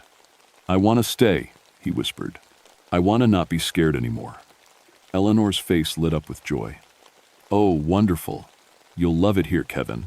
We have the most amazing games. Wait, I called out, and Kevin stopped. Kevin, what are you most afraid of? Everything, he said. The dark and loud noises and big dogs and being alone.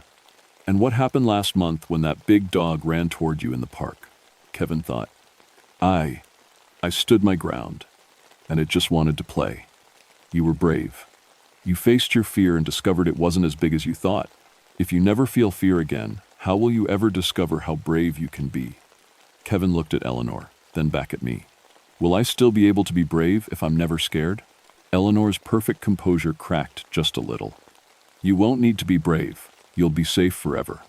But I like being brave, Kevin said, and stepped back to our group. At exactly midnight, Eleanor's expression shifted. The kindness remained, but underneath it, I saw something ancient and desperate. This is your last chance, she said, her voice carrying a note of pleading. Choose to stay, and you'll never hurt. Again. All 4 children looked at her, then at me, then at their ghost friends playing in the snow. We choose to go home, Jessica said firmly. All of us. Eleanor's face crumpled, and for a moment she looked like what she really was, a scared little girl who'd been alone for over 80 years. But we've been waiting so long, she whispered. Maybe it's time to stop waiting, I said gently. Maybe it's time to let go. Eleanor looked around at the other ghost children, who had stopped their games to watch. Tommy Chen, still translucent, walked over to us. I choose to go back too, he said.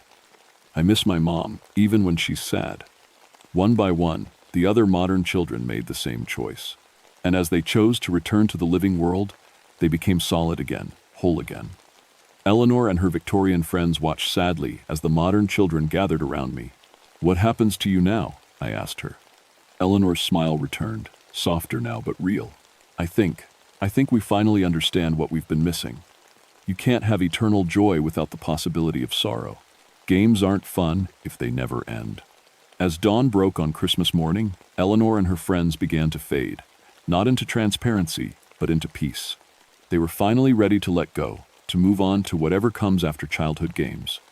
I led all 8 children out of Lost Souls Hollow on Christmas morning. The path was there again, clear and easy to follow. But I still go back sometimes, on Christmas Eve, to leave toys and treats by the old stone ruins. Because somewhere out there, in a place between memory and winter dreams, 19 children are finally growing up at last, learning that the most beautiful games are the ones that eventually end, because ending makes room for new beginnings. And every Christmas Eve, if you listen carefully to the wind through the hollow, you can still hear them playing. But they're different games now, not eternal repetitions, but joyful explorations of what comes next. Sometimes the greatest gift you can give children is the chance to become something more than they were. Even ghost children, especially ghost children.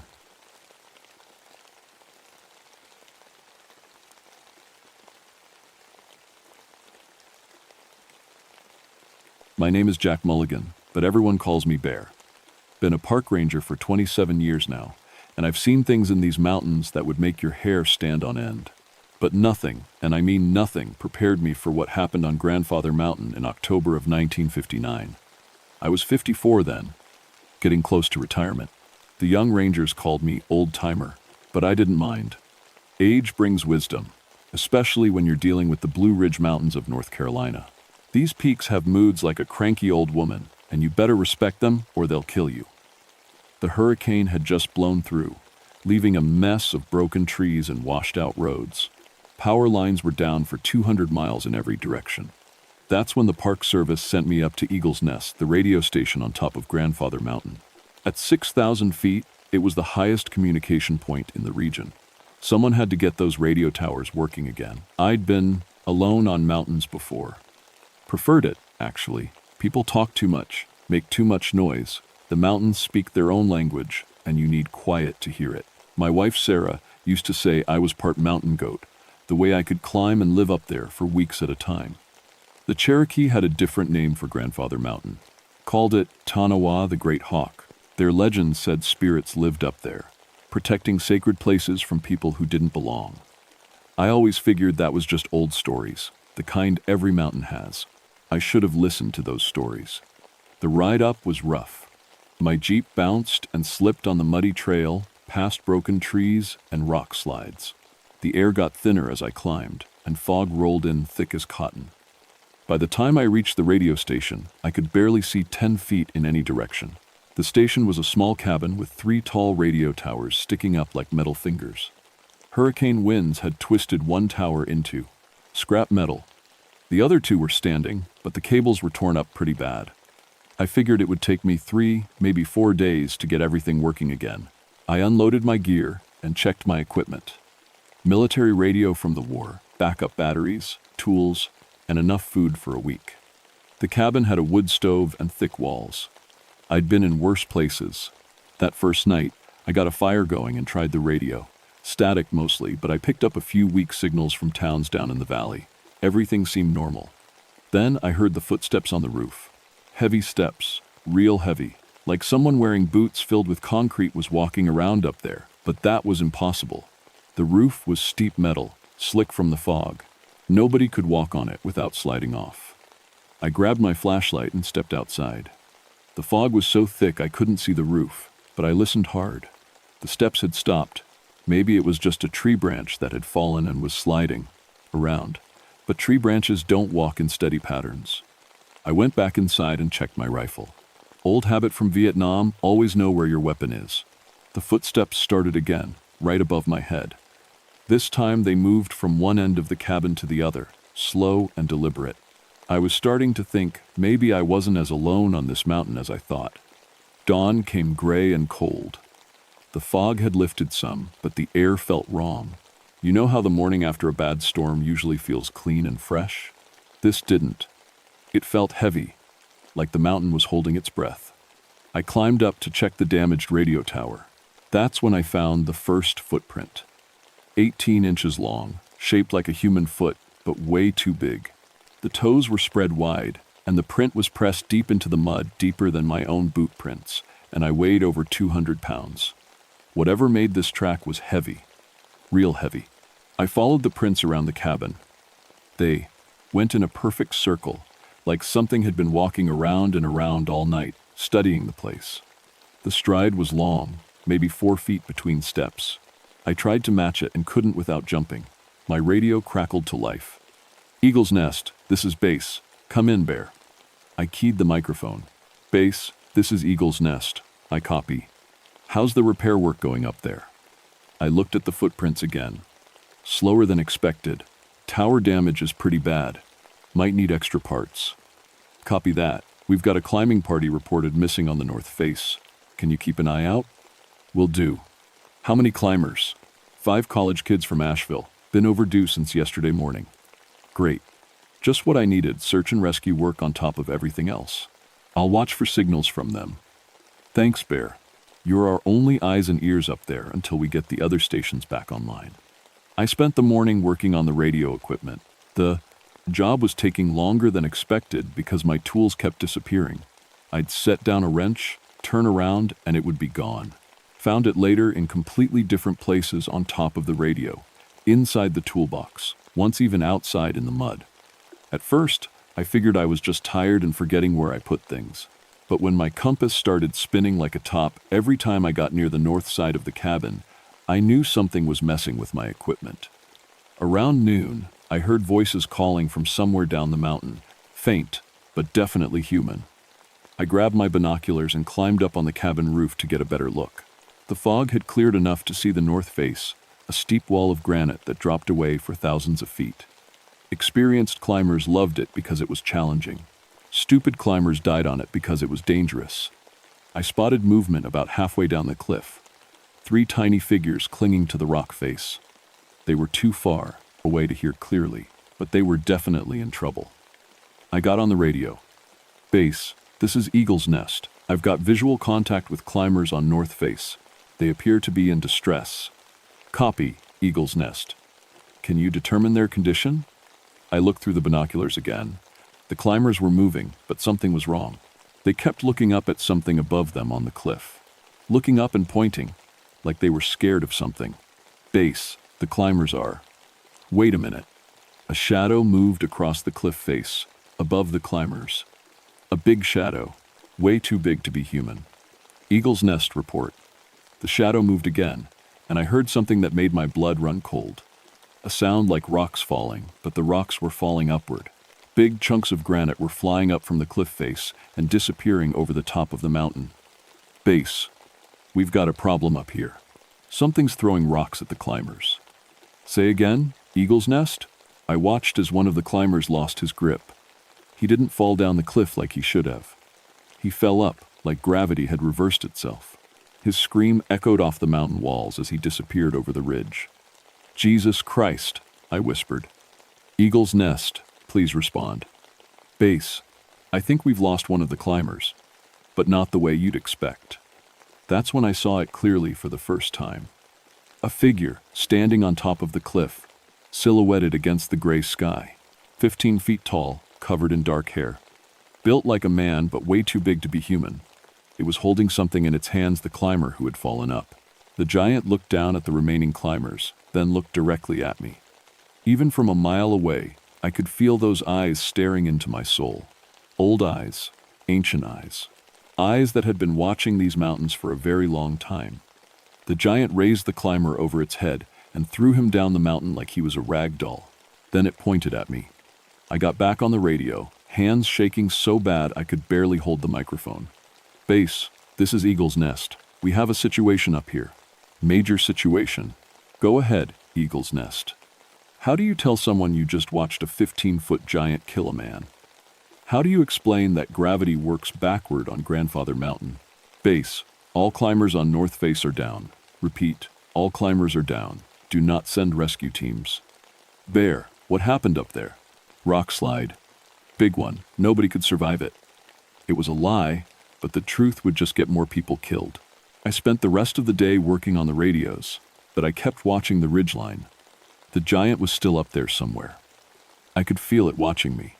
As evening came on, I found the first body, Phil Garrett, according to his wallet. 23 years old, college student from Asheville. He was sitting upright against a pine tree, like he'd just stopped to rest. But he was crushed flat from the waist down. No human could have done that. What really bothered me was how he'd been positioned. Sitting up, facing the mountain peak, arms folded in his lap, like someone had arranged him that way on purpose. Like someone wanted me to find him. I searched until dark and found 2 more bodies. Same thing, crushed but carefully positioned. Sarah Chen, 19, arranged sitting by a stream. Mike Foster, 21, propped against a boulder with his climbing gear neatly stacked beside him. All of them facing the peak. All of them set up like they were waiting for something. That night, the giant came to visit. I was inside the cabin, trying to get some sleep, when the footsteps started again. But this time they weren't just on the roof. They were all around the cabin, slow, heavy steps circling the building over and over. I grabbed my rifle and peered out the window. The moon was up, casting long shadows through the fog. I could see something moving out there, too tall to be human, too big to be any animal I knew. It stopped right outside the window and looked in. I'll never forget that face, covered in dark hair, with features that were almost human but not quite. The eyes were the worst part, intelligent, sad, and angry all at the same time. This thing wasn't just some animal. It was thinking. We stared at each other for what felt like hours. Then, it reached out one massive hand and tapped on the glass. 3 times, gentle as you please. Tap, tap, tap, like it was knocking, asking permission to come in. I raised my rifle, but the giant just shook its head slowly. It pointed at the weapon, then pointed down the mountain. The message was clear. Guns wouldn't help, and I should leave. Instead of breaking in, it walked away. But I could hear it moving around outside for the rest of the night, rearranging things. My tools, spare parts, even my Jeep, everything was in different places. Come morning. The next day, I found the last 2 climbers, Jenny Walsh and Tom Rodriguez, both 20, both dead. But these 2 were different. They were arranged in a circle with the other bodies, all facing inward toward a pile of rocks that hadn't been there before. The rocks were stacked in a perfect pattern, like some kind of altar or monument, and carved into the biggest rock, scratched deep with what must have been claws, were symbols I didn't recognize. But I'd seen similar markings before. In Cherokee museums. This was writing, ancient writing. The giant wasn't just killing people, it was trying to communicate. That afternoon, my radio picked up something impossible. Voices speaking in Cherokee, but not from any transmitter I could identify. The words were old, formal, like prayers or ceremonies, and underneath the voices, I could hear crying, the sound of children crying. I tried to respond, but every time I keyed the microphone, the voices would stop, like they knew I was listening. As the sun went down, I saw lights moving up the mountain. Rescue teams, probably coming to look for the missing climbers. I tried to warn them off on the radio, but my transmission wouldn't go through. The giant was jamming my signal. I watched through binoculars as 6 rescue workers climbed the North Face Trail. They had flashlights and climbing gear, moving slow and careful in the dark. They never saw it coming. The giant stepped out from behind a rock formation like it had been waiting. In the moonlight, it looked even bigger than before. The rescue team saw it and froze. What happened next was the most horrible thing I've ever witnessed. The giant picked them up one by one and threw them off the cliff. Not in anger, but methodically, like it was clearing weeds from a garden. Their screams echoed off the mountain walls until the sound faded into nothing. 6 more people dead, and I couldn't do anything to stop it. That's when I realized the truth. The giant wasn't randomly killing people. It was protecting something. And whatever it was guarding, it was somewhere up on that peak. The 3rd night, the giant came to the cabin and didn't leave. I could hear it moving around outside, but this time the sounds were different. Not threatening. More like it was. Working on something. In the morning, I found out what. The giant had built a trail, not a rough mountain path, but a carefully constructed route leading up toward the peak. Rocks had been moved, fallen trees cleared away, even handholds carved into the cliff faces. It was an invitation.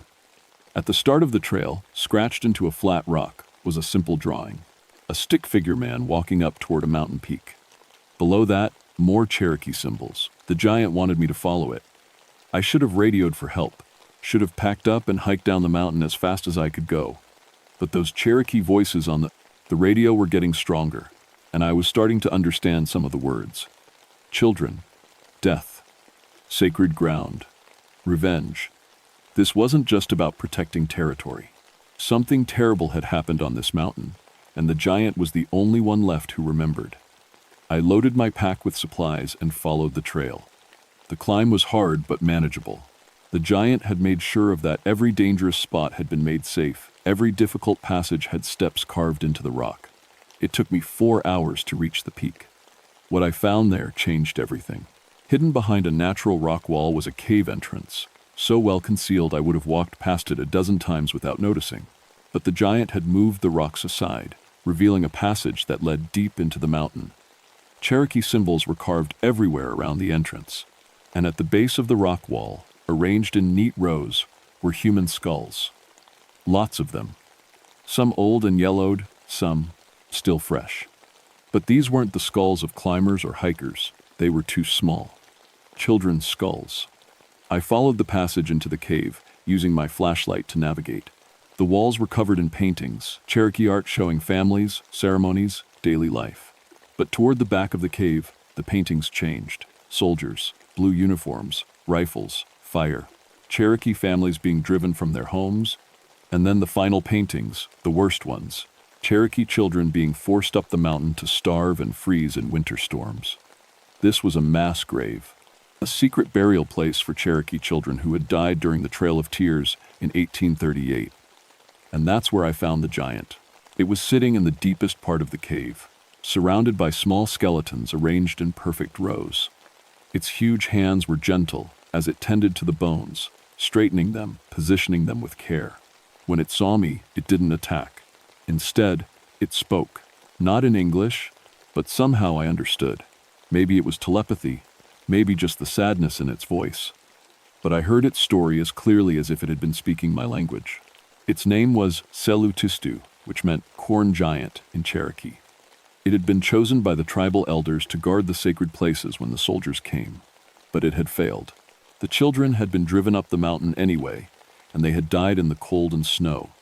For over 100 years, Selutistu had stayed here, protecting their graves from being disturbed. The climbers, the hikers, the rescue workers, they were all bringing more people to this sacred place, more feet to trample on the graves of innocent children. So it had killed them, not out of evil, but out of grief and duty. I sat down across from the giant and we looked at each other. Two old soldiers, both trying to do our jobs, both protecting something important. I understand, I told it, but there has to be another way. The giant tilted its massive head and listened as I explained about park boundaries, restricted areas, ways to keep people away without killing them. It considered this for a long time. Then it pointed to the radio on my belt and back to itself. It wanted to learn about modern communication. That was 3 years ago. I never left Grandfather Mountain. Officially, I'm listed as missing, disappeared, during the hurricane repairs in October 1959. But unofficially, I'm exactly where I need to be. Selutistu and I worked out a partnership. I taught it about radios, about how to send false signals and redirect hikers to safer trails. It showed me the old Cherokee ways, the proper ceremonies for honoring the dead. We moved all the children's remains deeper into the cave system, where they'll never be disturbed. Selutistu performed the proper burial rites, and for the first time in over a century, those little spirits could rest in peace. The killing stopped. The giant's grief finally began to heal. Now, when climbers call requesting permission to climb the north face, they get radio responses directing them to other areas. Equipment malfunctions at just the right times. Weather reports suddenly turn bad. People find dozens of good reasons to climb somewhere else. The mountain is protected, and nobody has to die. I've gotten older up here, but I've never been happier. Sarah passed away 2 winters ago. Got word through a ham radio operator, but somehow I think she would understand. This is important work. Salutsistu has changed too. The anger is gone, replaced by the kind of peace that comes from a duty well done. Sometimes, late at night, we sit by the cave entrance and listen to the wind in the trees. It sounds almost like Cherokee children laughing and playing. Last month, a young hiker got lost on the mountain during a snowstorm. Instead of letting him freeze, Salutsistu guided him to safety, staying just out of sight. The hiker made it down, alive, talking about mysterious footprints and the feeling that something was watching over him. That's how it should be. The Cherokee called beings like Salutsistu Nunahe, the immortal ones who help travelers in need. Protectors, not killers. My radio still works, and sometimes I pick up signals from the outside world. The country's changing fast space programs, civil rights, new wars in far-off places. But up here on Grandfather Mountain, time moves differently. The children sleep peacefully in their cave, watched over by their ancient guardian. The mountain itself seems calmer now, like an old wound finally beginning to heal. And if you ever try to climb the north face of Grandfather Mountain, you might get a radio call suggesting a different route. You might find your equipment mysteriously malfunctioning. You might even catch a glimpse of something impossibly large moving through the trees. Listen to those warnings. Take them seriously. Some places are too sacred to disturb, and some guardians never sleep. My name is Jack Bear Mulligan, and this is my mountain now too.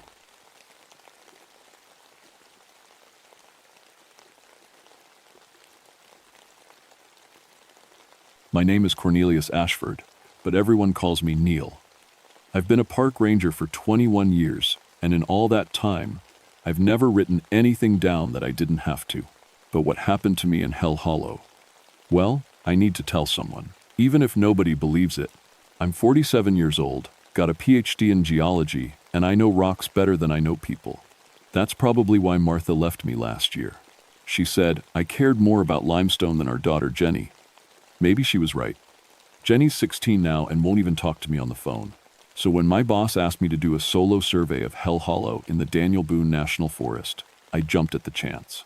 3 weeks alone in the Kentucky wilderness, studying cave systems and underground rivers. No ex-wife asking why I'm never home. No daughter rolling her eyes at everything I say. Just me, my equipment, and the rocks. I should have known better. Hell Hollow got its name for a reason. The locals in the nearby town of Slade wouldn't even sell me supplies when I told them where I was headed.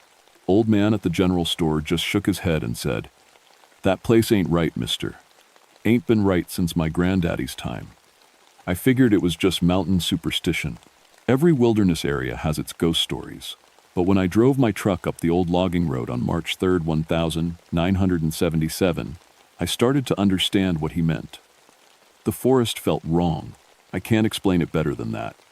I've been in hundreds of forests, and they all have their own personality. Some feel welcoming, some feel wild, some feel ancient. Hell Hollow felt like it was watching me. The trees were too quiet. No birds singing, no squirrels chattering, no insects buzzing. Just this heavy silence that pressed against my ears like I was deep underwater. Even the wind didn't make noise in the branches. I set up camp near the main cave entrance, a massive opening in the limestone cliff face that locals called the Devil's Mouth. The opening was bigger than a house, and when I shined my flashlight into it, the beam just disappeared into blackness. The air coming out smelled like wet rock and something else I couldn't identify, something old and sour. That first night, I sat by my campfire, writing in my journal and trying to ignore the feeling that something was staring at me from the trees. Every time I looked up, I saw nothing but shadows dancing in the firelight. But the feeling never went away. I called Martha's house on my radio that night, hoping Jenny might answer. She did, but when she heard my voice, she just said, "Mom, it's Dad," and handed over the phone. Martha was polite but cold, asking about my work like she was talking to a stranger. After I hung up, the silence in Hell Hollow seemed even deeper. I crawled into my tent and tried to sleep, but every little sound made me jump. A stick breaking in the distance, the soft whisper of wind through the cave mouth, something that might have been footsteps circling my camp, always staying just outside the ring of light from my dying fire. When morning came, I felt foolish. Daylight has a way of making night fears seem silly. I ate my breakfast, checked my equipment, and prepared to explore the first cave system. I was here to do a job, and I was damn well going to do it. The cave entrance was even more impressive in daylight. The limestone had been carved by thousands of years of water flow, creating smooth curves and strange formations. But as I got closer, I noticed something odd. The rock near the entrance showed tool marks, not natural erosion, but deliberate carving. I ran my fingers over the marks. They were old, really old, but unmistakably artificial. Someone had modified this cave entrance centuries ago, but the cuts were too precise for primitive tools, and the patterns were unlike anything I'd seen in Native American sites. I should have turned around right then, should have packed up my gear and driven back to town. But curiosity killed the cat, as my grandmother used to say, and I was about to find out just how true that saying could be. The first cave system took my breath away. Once I got past the entrance, my helmet light revealed a vast underground cathedral. The ceiling disappeared into darkness above me, and the walls were covered in limestone formations that looked almost like frozen waterfalls. But something was off about the acoustics. When I called out, "Hello," to test the echo, my voice came back wrong. It sounded like multiple people were calling back, from different directions at slightly different times. The effect was so unsettling that I decided to work in silence. I spent the morning mapping the main chamber and taking rock samples. The limestone was unlike anything in my textbooks. It had an unusual mineral composition, almost like it had been chemically altered. I made notes to send samples to the lab when I got back to civilization. Around noon, I found the first skeleton. It was wedged into a crack in the cave wall, about 10 feet off the ground. At first, I thought it might be an animal that had crawled in there to die. But when I climbed up to investigate, I saw it was human. An adult, based on the size of the bones. What really disturbed me was the condition of the skeleton. The bones were completely white, polished, smooth, like they'd been cleaned with acid. And there wasn't a scrap of calcium left in them. When I touched the skull, it crumbled to powder in my hands. I'd never seen anything like it. Bones don't just lose their calcium like that, not naturally. It would take some kind of systematic extraction process, like what happens in certain diseases. But this looked deliberate. I took photos and made detailed notes. Maybe some kind of mineral-rich groundwater had leached the calcium out over many years. It was the only explanation that made sense. But then I found the second skeleton, and the third, and the fourth. They were all the same, all human, all completely drained of calcium, and all arranged in positions that didn't look natural. Arms folded precisely across chests. Leg bones lined up parallel. Skulls facing the same direction. Someone had positioned these bodies deliberately. I started to feel that crawling sensation between my shoulder blades, like someone was watching me. The cave suddenly felt much smaller, even though nothing had changed. My helmet light seemed dimmer, and the shadows seemed deeper. I decided to head back to camp and radio in my findings. This was bigger than a geological survey. This was a potential crime scene, even if the crimes had happened decades or centuries ago. But as I made my way toward the cave entrance, I heard something that made my blood freeze. Scratching, like fingernails on stone, but amplified through the cave system. It seemed to come from everywhere at once, echoing off the walls and ceiling. A rhythmic scraping that reminded me of someone sharpening knives. I stopped walking and listened. The scratching continued for maybe 30 seconds, then stopped abruptly. The silence that followed was somehow worse than the noise. "Hello?" I called out, immediately regretting it. "Is someone there?" My voice bounced back from multiple directions, distorted and strange. But underneath the echoes, I could swear I heard something else. A sound like whispering, too faint to make out words. I walked faster toward the entrance, my light beam dancing wildly as I moved. Behind me, the scratching started again. Closer this time, following me. I didn't quite run out of that cave, but it was close. Back at camp, I sat in the sunshine and tried to convince myself I was being paranoid. Caves make weird noises. Wind through stone passages can sound like almost anything.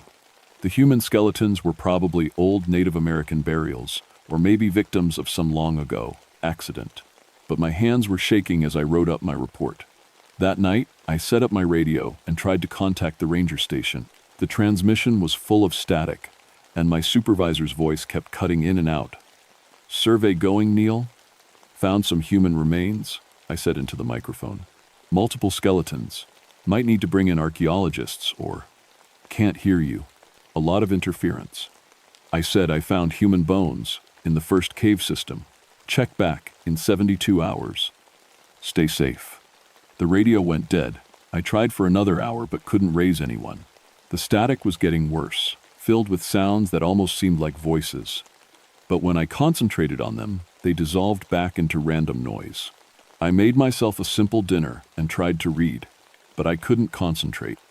Every few minutes, I found myself looking up from my book to scan the tree line.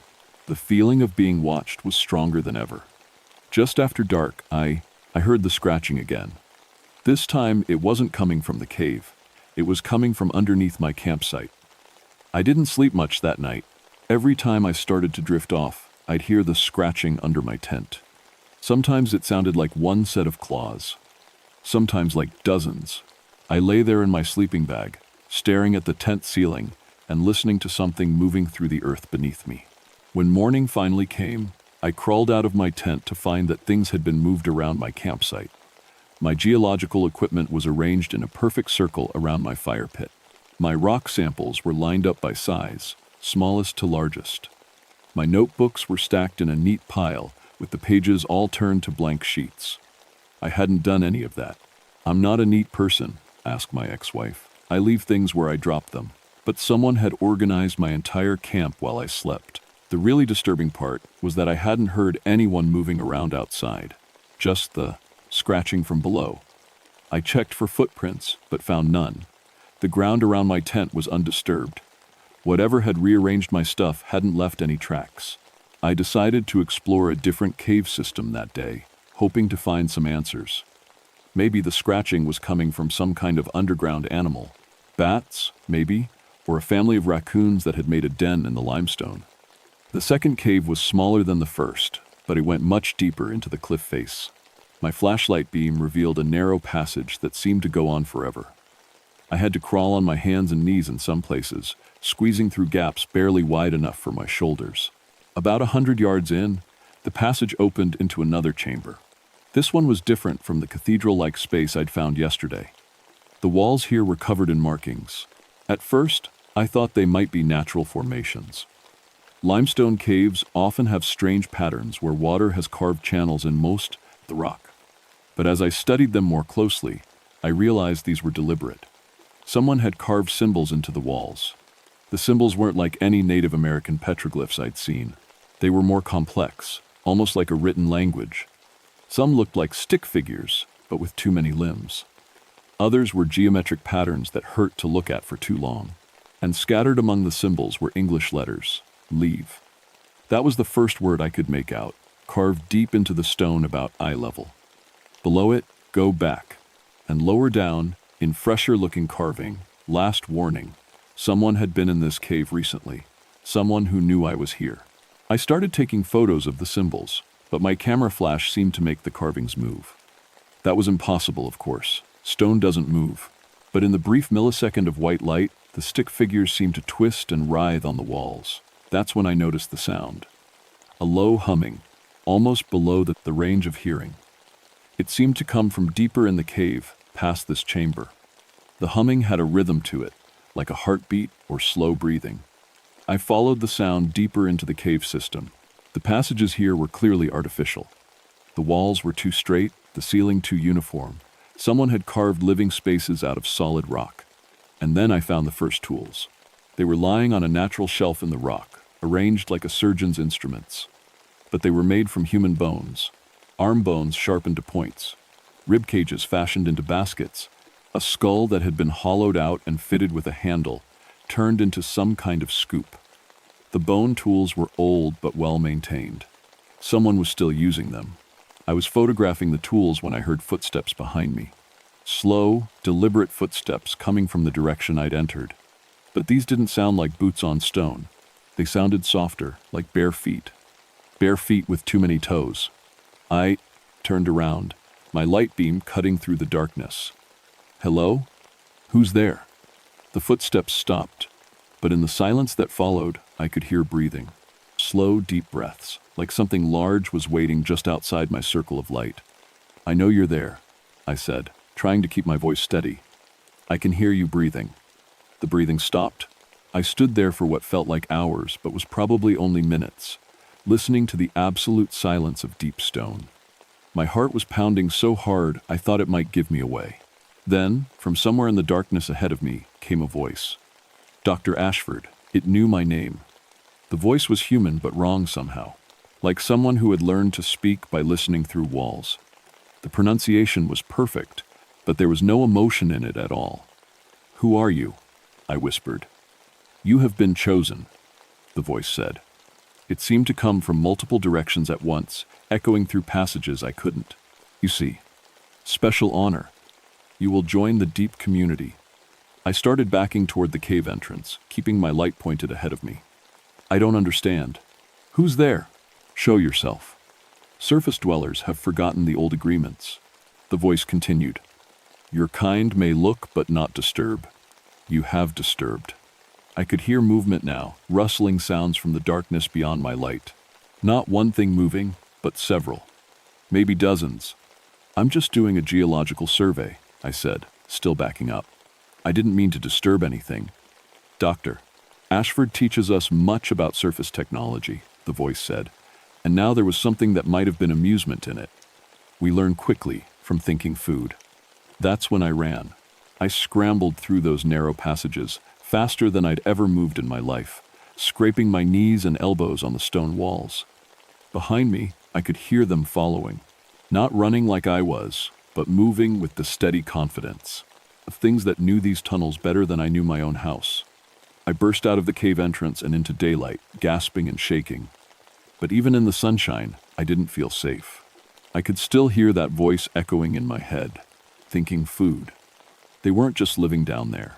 They were hunting. I should have left Hell Hollow that day. Should have packed my truck and driven straight to the nearest police station. Instead, I did what any good geologist would do. I tried to find a rational explanation for what I'd experienced. Maybe I'd suffered some kind of breakdown. The divorce, the estrangement from Jenny, the stress of working alone in an isolated place, TV, it could have triggered hallucinations. The voice in the cave could have been my own subconscious mind working through guilt and loneliness. That's what I told myself as I sat in my tent that evening, writing letters to Martha and Jenny. Letters I'd never send. But putting my thoughts on paper helped calm my nerves. Asterisk. "Dear Martha," asterisk I wrote.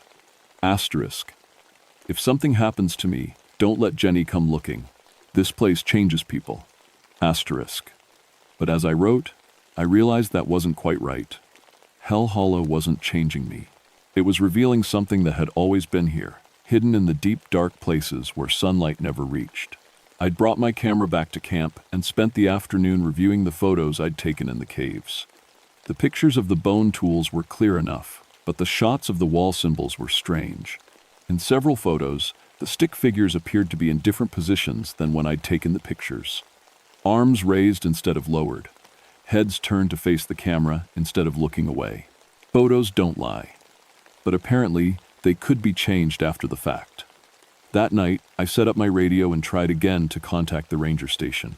This time, the static was so bad I could barely make out individual words. But I kept trying because I was starting to understand that I might not leave Hell Hollow alive. Finally, around midnight, I managed to get through. "Base, this is Dr. Ashford," I said into the microphone. "Emergency situation. I need immediate evacuation from Hell Hollow." "Neil?"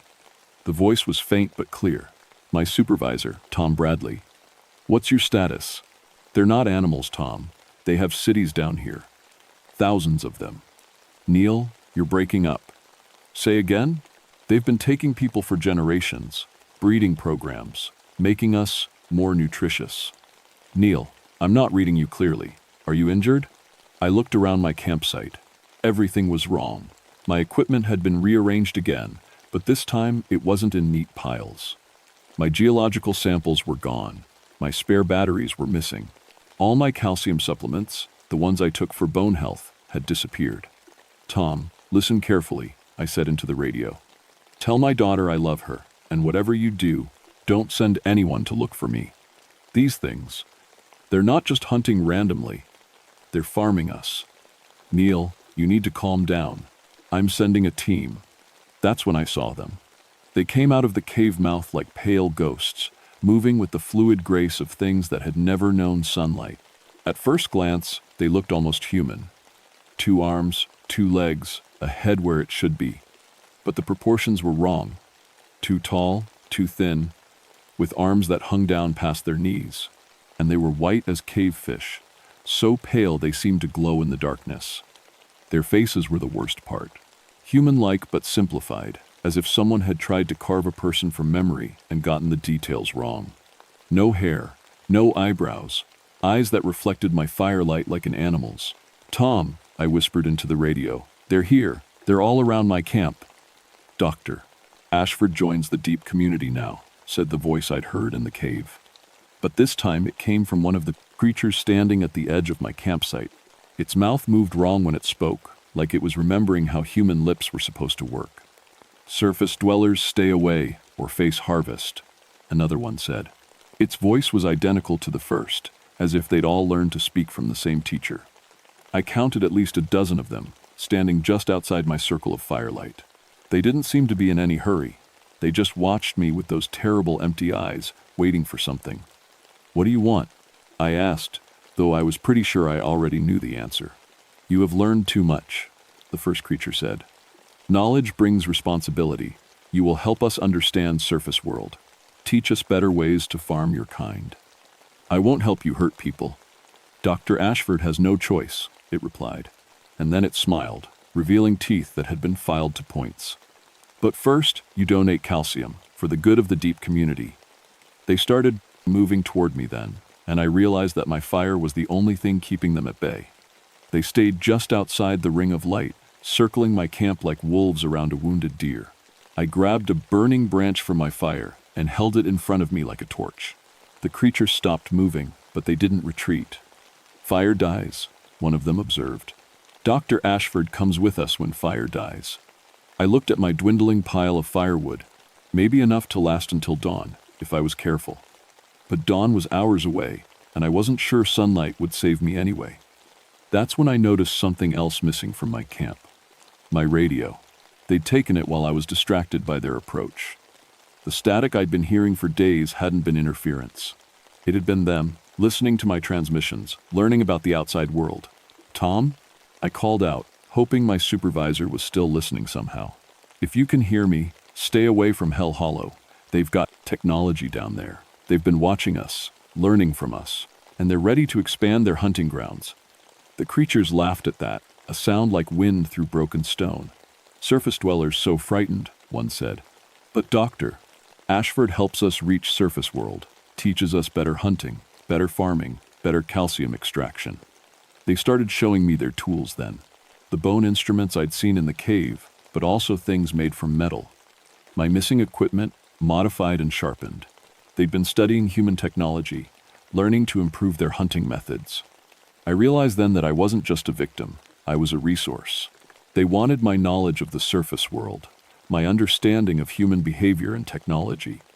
They'd been planning this for a long time. My fire was starting to die. I'm writing this by the last light of my dying fire. The creatures are still out there, waiting in the darkness. They know they don't have to rush. Time is on their side. But I've figured out something they don't know, I know. The reason they've been able to stay hidden for so long, the reason no one believes the stories about Hell Hollow, is that they've had help from above ground. The quick response from federal authorities, the classification of my research, the way this whole area got declared off-limits. Someone in the government knows about them. I found the evidence in my tent tonight while I was looking for anything that might help me survive until dawn. A letter that wasn't there before, written on government letterhead, *Doctor. Ashford has been chosen for special honor. Cooperation with deep community is expected. Resistance serves no purpose. Integration will be swift and efficient. *. They've been doing this for decades. Maybe longer. taking people who get too close to the truth and making them disappear.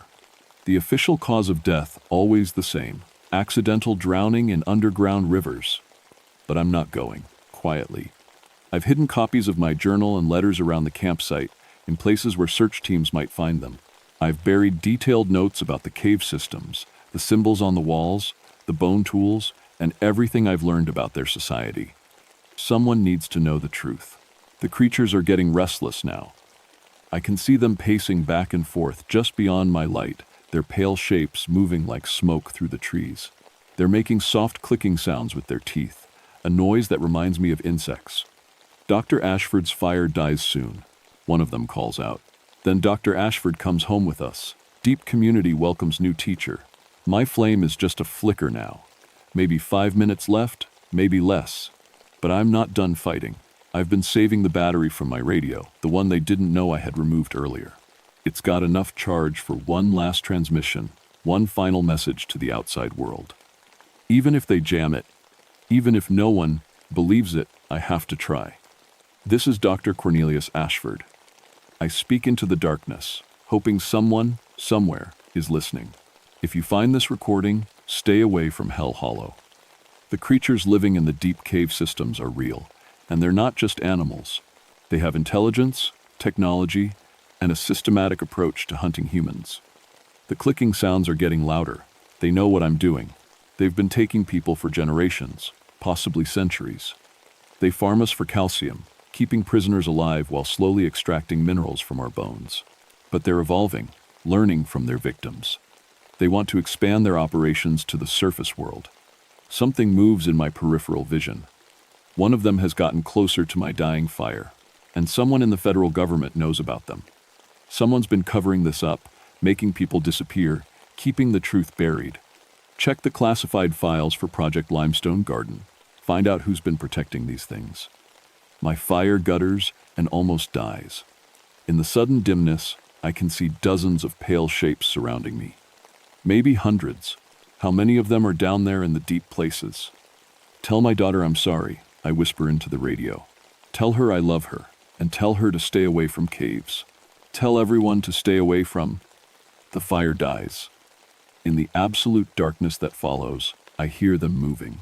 Soft footsteps on stone and earth. The whisper of air through hollow bones, the gentle scraping of filed teeth against each other. They're all around me now. Welcome home, Dr. Ashford, says the voice from the cave. Deep community has been waiting for you. We have so much to learn from each other. I don't scream when they take me. There's no point. No one would hear anyway. But if you're reading this, if someone finds these letters and this journal, then maybe my death won't be for nothing. Maybe someone will believe. Maybe. Someone will stop them before they bring their hunting methods to the surface world. The truth is buried here in Hell Hollow, in the deep, dark places where the sun never shines. But truth has a way of finding the light, even after the people who discovered it are gone. Remember my name, Dr. Cornelius Ashford. Remember what happened here. And whatever you do, don't let them convince you it was just an accident. Some secrets are meant to stay buried, but some truths are too important to die. This journal was found by Kentucky State Police on the 2nd of April 1977, along with Dr. Ashford's abandoned campsite. All materials related to the case were subsequently classified by federal authorities. The Hell Hollow area remains permanently closed to public access.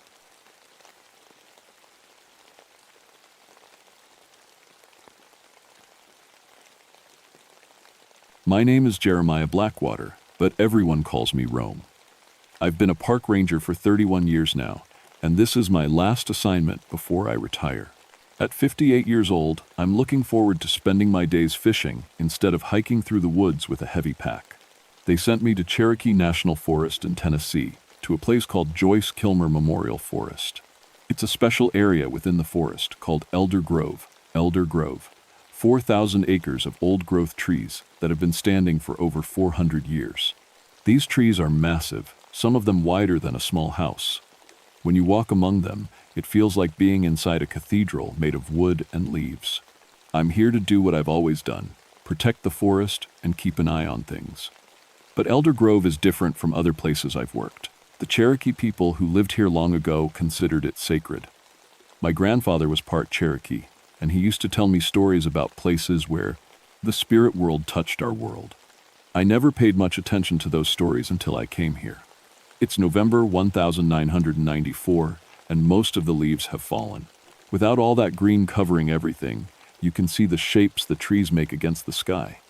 Sometimes those shapes look strange, like they form patterns that make your eyes hurt if you stare too long. The nearest town is 40 miles away, and there's no phone service out here. When something happens in Elder Grove, you're completely on your own. That should have bothered me more than it did. After 31 years of dealing with lost hikers, bear encounters, and the occasional poacher, I thought I'd seen everything the forest could throw at me. I was wrong. My first week was quiet. I set up my temporary station in a clearing near the center of the grove. The Park Service gave me a small trailer with basic supplies and a radio that barely worked. Most days, I walked the trails, checking for damage from the recent storms and making sure the few hikers who came through were staying safe. The trees here are something special. Yellow poplars mostly, some of them 20 feet around. They reach up so high you can't see their tops. Walking among them makes you feel small, like a child in a world built for giants. The forest floor is soft, with centuries of fallen leaves, and it's so quiet you can hear your own heartbeat. But even in that first week, I noticed small things that weren't quite right. My compass would point in different directions depending on where I stood. I thought it was broken, so I brought out my backup. Same thing. Both compasses would spin slowly when I got near the center of the grove, like they couldn't decide which way was north. The shadows were wrong too. I've spent my whole life in forests, and I know how shadows should fall. But here, sometimes shadows pointed up toward the sky instead of down toward the ground. Not all of them, just a few. Just enough to make you do a double take and wonder if you were seeing things. I started keeping notes in my logbook, writing down these little oddities. Nothing dramatic, nothing that couldn't be explained.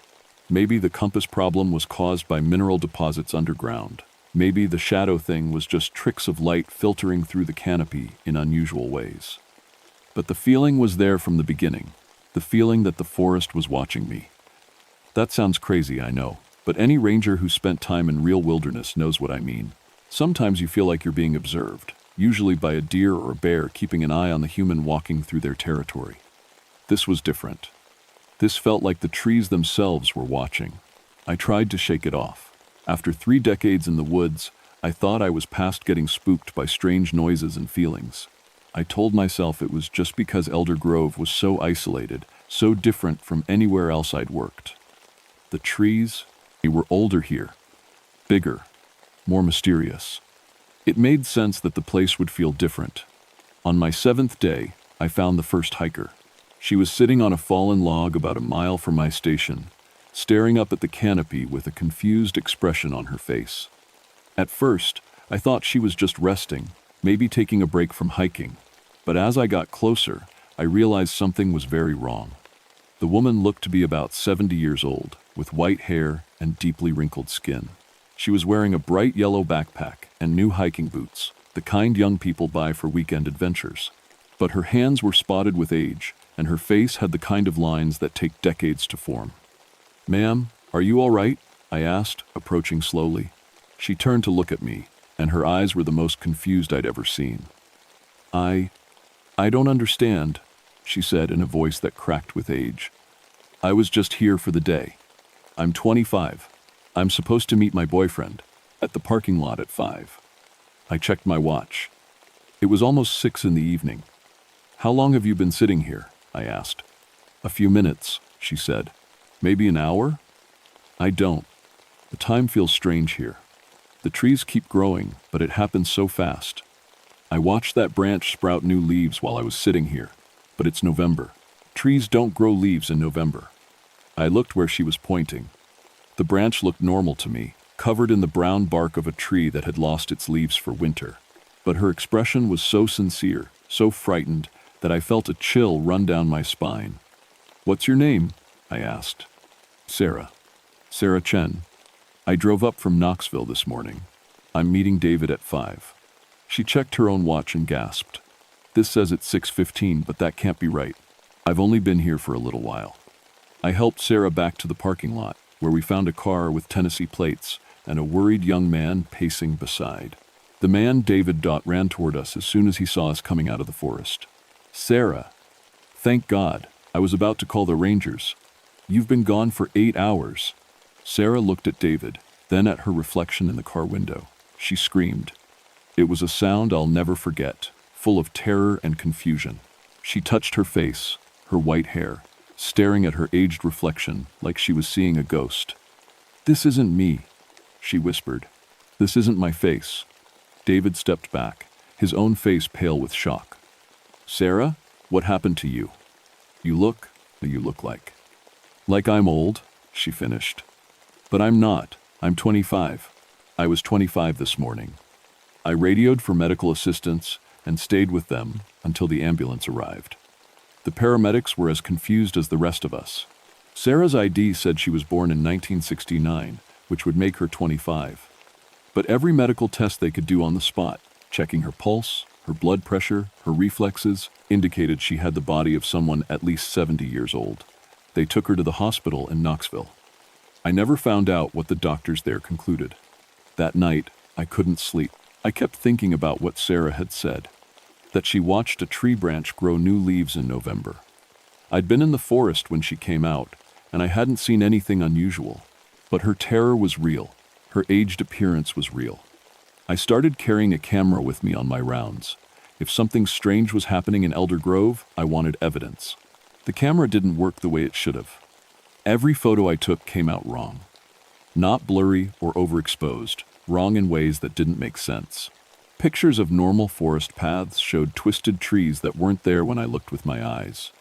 Photos of clearings showed stone structures covered in symbols I didn't recognize. One picture I took of my own boots showed the ground beneath them as a swirling void of stars and darkness.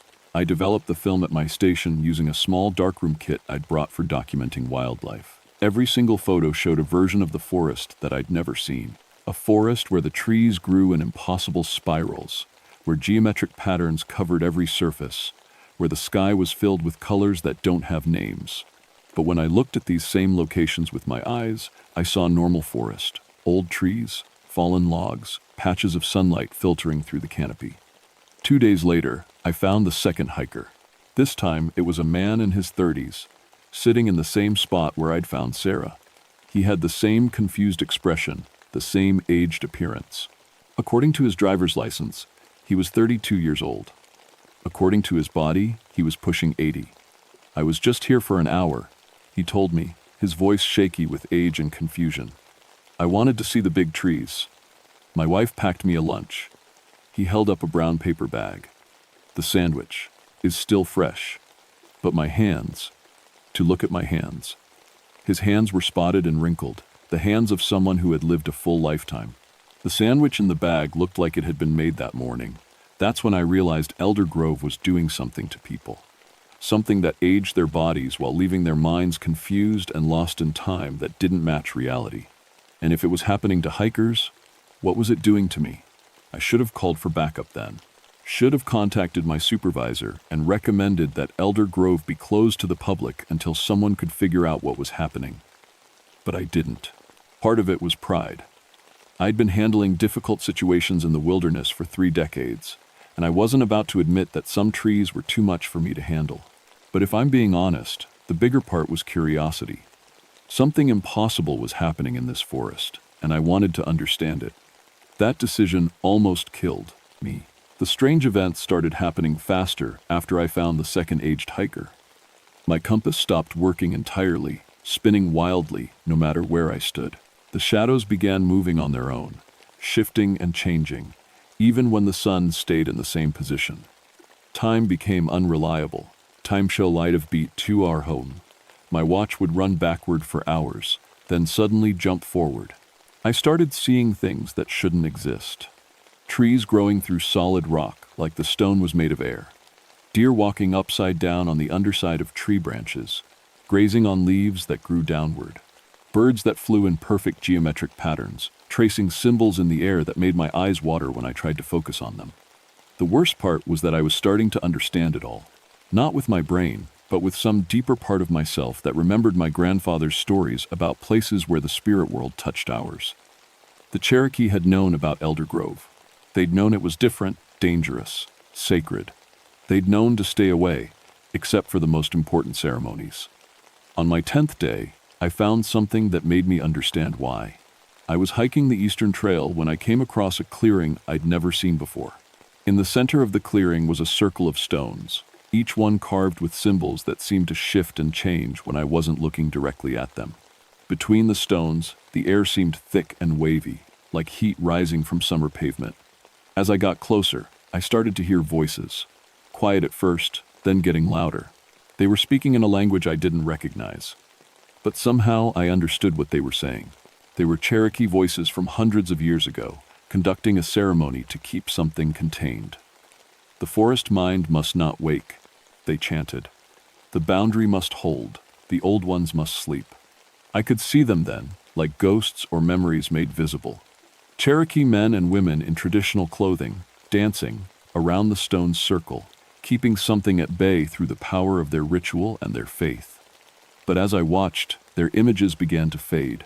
The voices became quieter, the ceremony was ending, and whatever they had been holding back was starting to stir.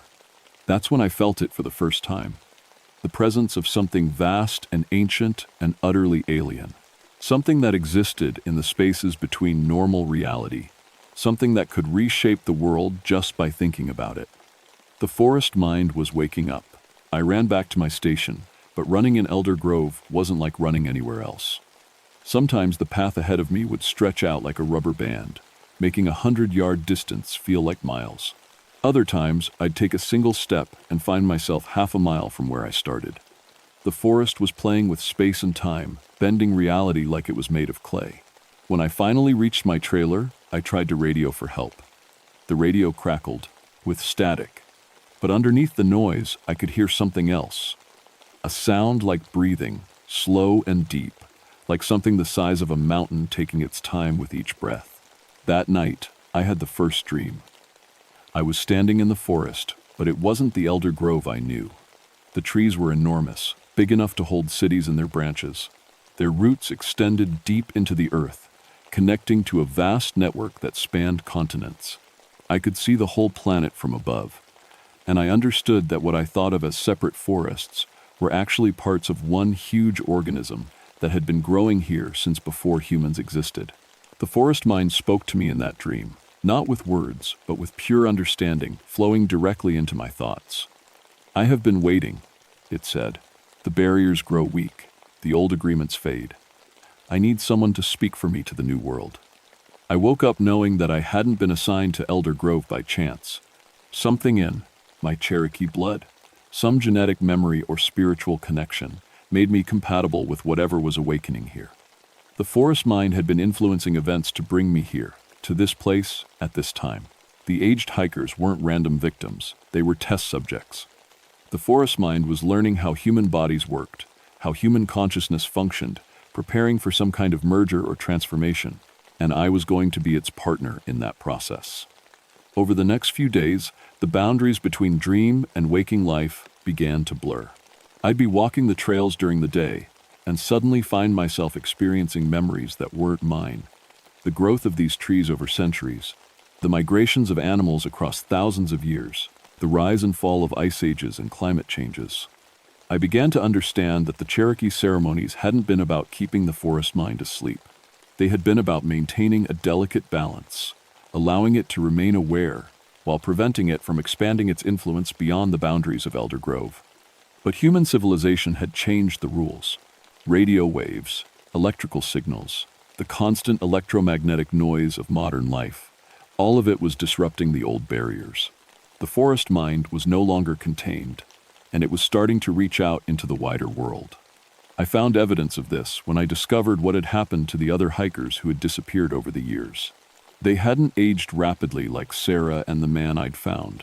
They had become something else entirely. Their remains were scattered throughout the grove, but they weren't decaying the way bodies should.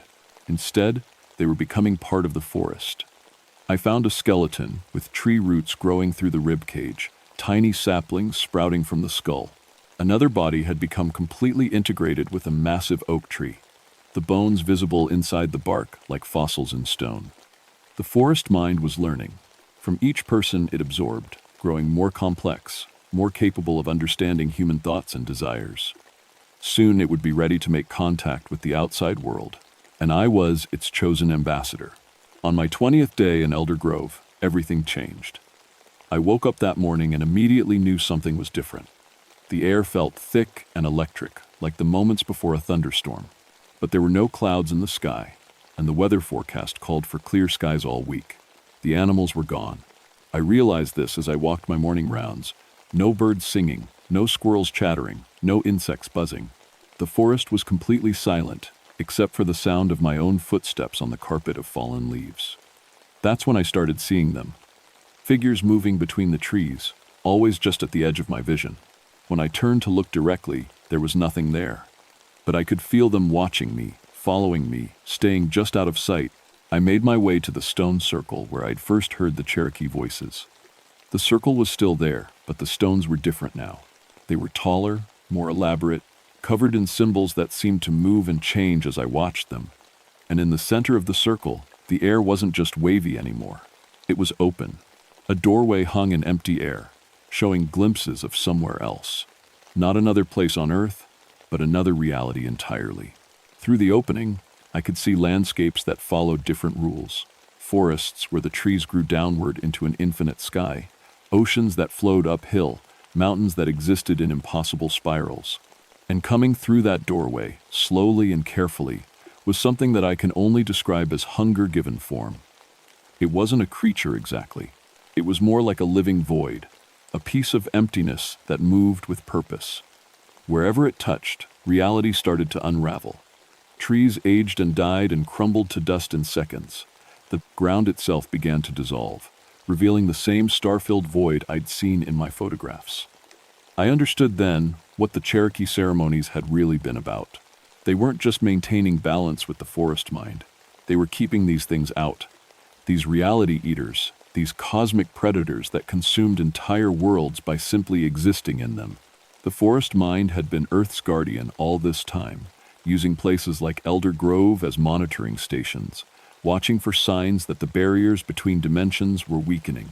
And now those barriers were failing. "Help me," the forest mind said, speaking directly into my thoughts with an urgency I'd never heard before. "I cannot fight them alone.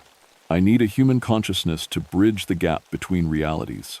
I need someone who can help me coordinate the defense of this world." I could feel other consciousness now, vast intelligences spread across the planet wherever there were old forests, ancient trees, that had been growing long enough to become part of the network. They were all connected, all part of a global defense system that most humans never knew existed. But the system was failing. Too many old forests had been cut down, too many sacred groves had been paved over. The network was weakening, and the cosmic predators were taking advantage. "What do you need me to do?" I asked. "Let me in," the forest mind replied. "Let me merge with your consciousness, become my eyes and hands in the human world.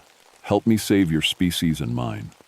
I looked at the growing tear in reality, at the things pushing through from the other side.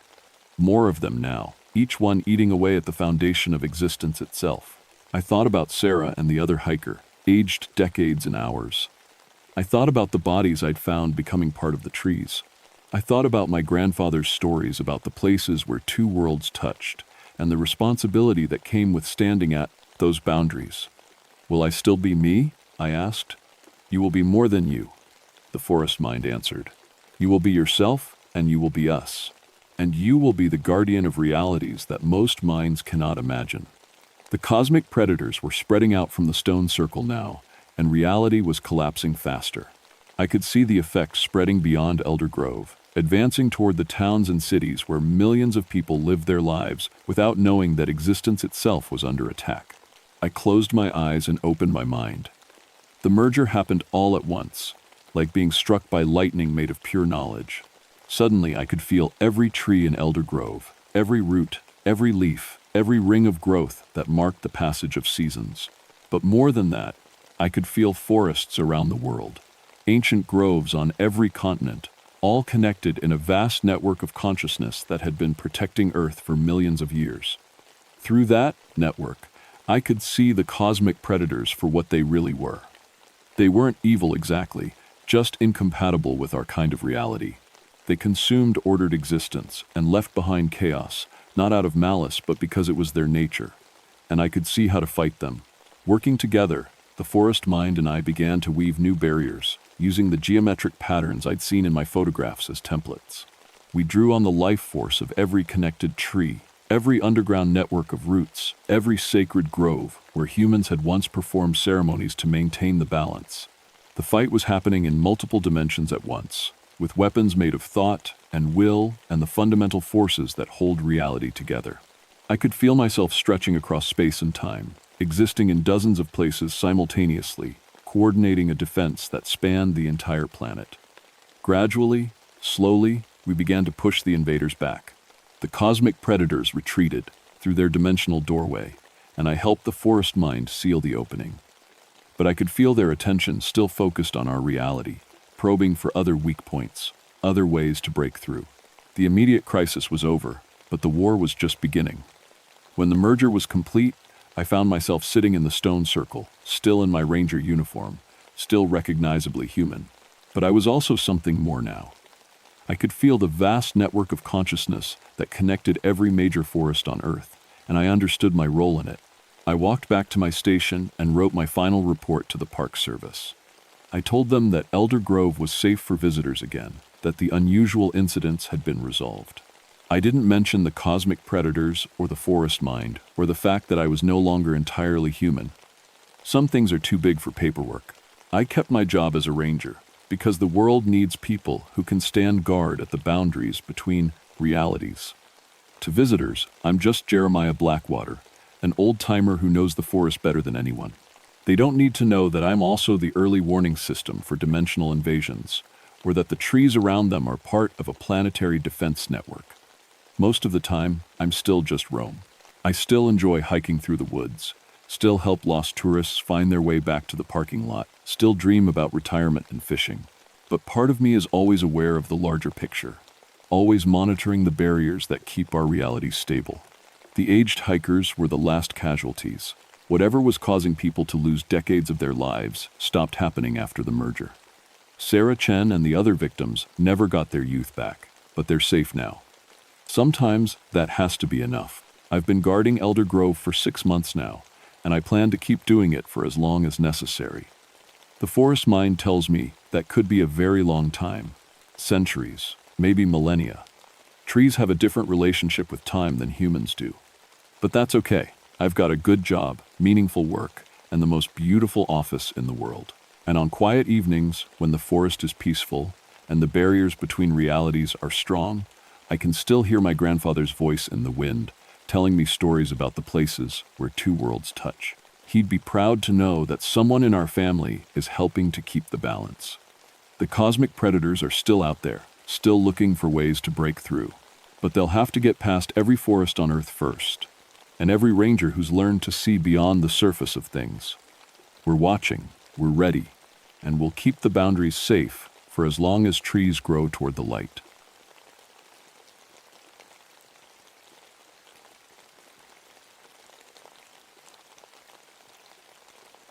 My name is Ezra Holloway, and I've been a park ranger in the Great Smoky Mountains for 16 years. I've seen bears tear through campsites, found hikers who got lost for days, and pulled bodies out of rivers. But nothing in all my years prepared me for what I found in September of 1967, deep in the Cataract Falls backcountry.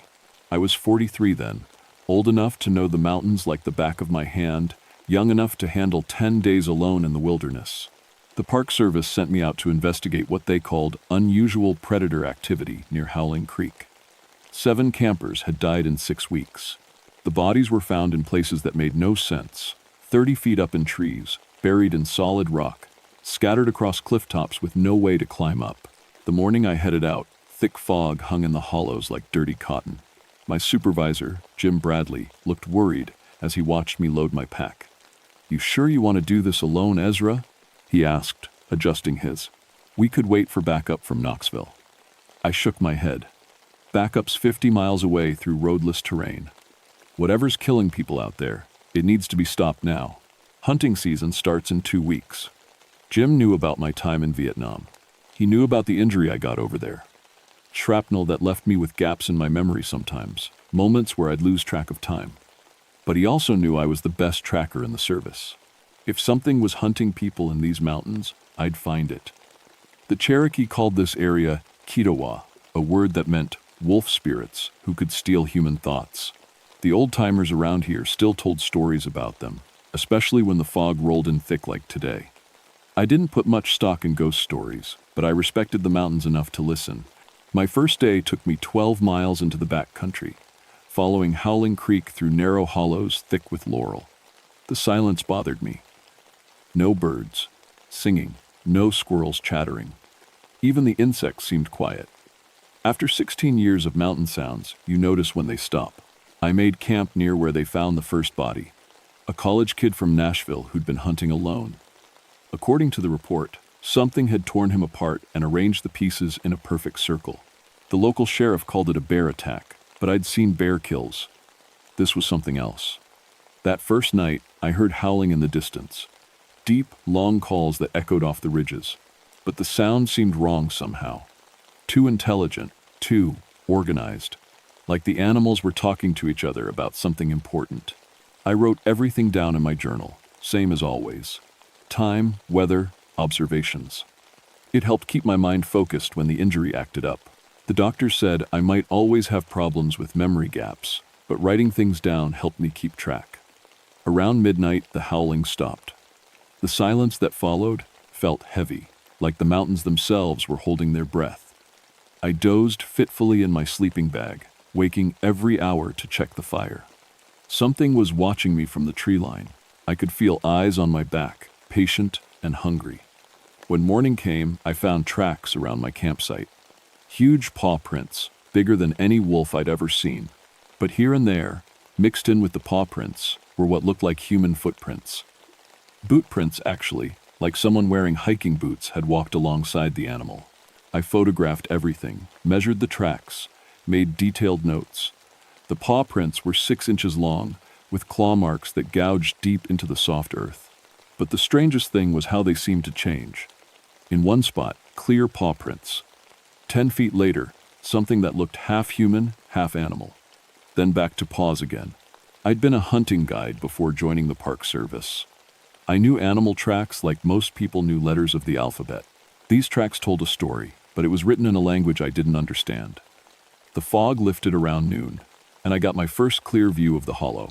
Ancient oaks and maples rose like cathedral pillars, their canopies so thick that even noon sunshine barely reached the forest floor. Howling Creek ran swift and dark between moss-covered rocks. Beautiful country, but something about it felt wrong now. Diseased, maybe. Like the land itself was infected with whatever had been killing people. I pressed deeper into the backcountry, following the creek upstream toward Cataract Falls. According to my map, the next victim, a family of 3 from Georgia, had been found about 5 miles ahead. I needed to see that site before dark. The silence followed me all day. No bird songs, no rustling in the underbrush. Just the sound of my boots on dead leaves and the constant murmur of the creek. Every few minutes, I'd stop and listen.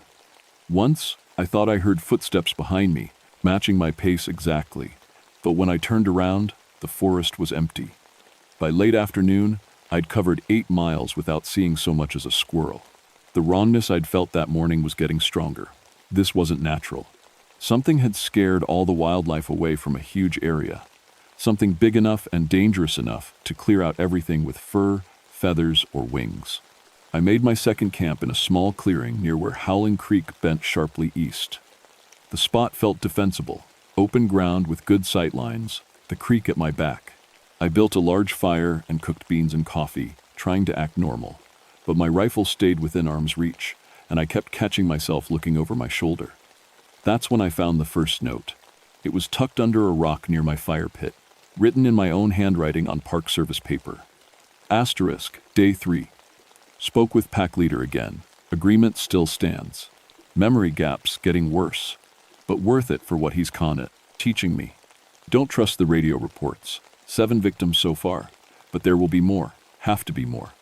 Asterisk, I stared at that note for 10 minutes, reading it over and over. My handwriting, my paper, my pen. but I had no memory of writing it. And what did day 3 mean? This was only my second day in the backcountry. The injury from Vietnam sometimes caused blackouts, moments where I'd lose time. But never anything like this. I'd never forgotten writing something down, especially something this important, this disturbing. I checked my journal. According to my notes, I'd hiked into the backcountry yesterday morning. But the note was dated 3 days ago. Either someone was playing an elaborate trick on me, or I'd lost 2 days completely. The howling started again as darkness fell, closer this time. Much closer. And for the first time in 16 years of mountain work, I was genuinely afraid.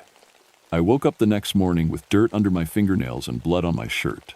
My fire had burned down to cold ashes, and my rifle was lying 10 feet away from where I'd left it. I had no memory of moving it, no memory of leaving my sleeping bag, no memory of whatever had happened during the night. But the evidence was right there in front of me. A rabbit carcass, half-eaten and still warm, lying beside my pack. Fresh deer blood on my hands and face. And tracks in the soft earth around my campsite, not just the huge paw prints from before, but my own boot prints, walking in circles for what must have been hours. I found more notes tucked in my pack, written in my handwriting. Asterisk, joined them for the hunt. Incredible experience.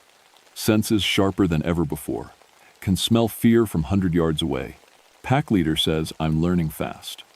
Asterisk, asterisk, human memories fading, but wolf memories getting stronger. Remember hunting deer through these same hollows 50 years ago. Wait, that's not my memory. Getting confused. Asterisk, asterisk, he's helping with the injury. Brain feels clearer during hunts. Maybe this is better than being human. Asterisk, I stared at those notes until my eyes watered, but I couldn't remember writing a single word. The handwriting was definitely mine. I could see the way I made my R's, the slant of my Y's, but the thoughts weren't mine. These weren't thoughts I'd ever had. Panic started building in my chest. I'd lost time before, sure, but never like this. Never whole nights. Never with evidence that I'd been doing things I couldn't remember. I radioed back to headquarters, but got only static. According to my equipment, I should have been able to reach the ranger station easily from here. Something was interfering with the signal. That's when I noticed my food supplies. Yesterday, I'd been down to 2 cans of beans and some jerky. Now my pack was full of fresh meat, rabbit, squirrel, something that might have been deer liver. Raw meat, still bloody, wrapped in my own spare shirts. I'd been hunting and eating raw meat during my blackouts. The realization hit me like a physical blow. Whatever was happening to me, it was getting worse. The entity, whatever it was, wasn't just watching me anymore. It was influencing me. Changing me. I broke camp fast and headed upstream, trying to put distance between myself and whatever had happened during the night. But every few hundred yards, I'd find signs that I'd been there before. A broken branch that I might have snapped. Boot prints that looked like mine. Small caches of meat hidden under rocks. How long had I been out here? My journal said 2 days, but the evidence suggested much longer. I found a total of 17 notes hidden around my gear, all in my handwriting, describing weeks of contact with something called the pack leader. According to my own notes, I'd been learning to hunt like a wolf, learning to track prey by scent, to move silently through heavy brush, to kill quickly and efficiently. The notes described stalking other humans, studying their habits, preparing them for something called the hunt. But I couldn't remember any of it. Around noon, I reached the site where the Georgia family had died. The official report said they'd been camping near the creek when something attacked their tent. Mother, father, and 8-year-old daughter found scattered over a quarter-mile area. What the report didn't mention was the pattern. The bodies had been arranged in a triangle, exactly 47 paces between each point. I paced it off twice, to be sure. The father at one point, mother at another, little girl at the third. In the center of the triangle, someone had built a fire pit and roasted meat. Human meat, judging by the bone fragments I found in the ashes. The family had been hunted, killed, and consumed in a ritual pattern. This wasn't animal behavior. This was something that understood symbols, geometry, ceremony. I was photographing the scene when I heard it, footsteps in, the dry leaves behind me. Slow, deliberate steps that stopped when I stopped, started when I started walking. Something was following me, matching my pace exactly. I spun around, rifle ready, but saw nothing. Just trees and shadows and the endless silence that seemed to follow me everywhere now. But I could feel eyes watching me, patient and intelligent. "I know you're there," I called out. "Whatever you are, I know you're watching me." The forest stayed quiet, but in that silence, I heard something that made my blood run cold. My own voice, coming from somewhere in the trees, repeating my words back to me like an echo. "Whatever you are, I know you're watching me." Except the voice came from 3 different directions at once. I ran. For the first time in 16 years of mountain work, I dropped everything and ran like my life depended on it. Behind me, I could hear laughter. Not human laughter, but something close enough to make it worse. The sound followed me through the trees, always just behind me, never getting closer but never falling behind. I ran for maybe a mile before my legs gave out. When I finally stopped, gasping for breath beside the creek, I realized I wasn't alone. A man was sitting on a fallen log about 20 feet away, watching me with pale yellow eyes. He looked normal enough. Flannel shirt, blue jeans, work boots, except for those eyes and the way he didn't seem to be breathing. "You run pretty good for someone with a head injury," he said, and his voice was exactly like mine. "But you can't outrun yourself, Ezra." I raised my rifle, but my hands were shaking too badly to aim properly. "Who are you?" "You know who I am," he said. "You've been writing about me for weeks. I'm the pack leader." "That's impossible. I've only been out here 2 days." He smiled, showing teeth that were too sharp, too white. "Check your watch, Ezra. What day is it?" I looked down at my wrist.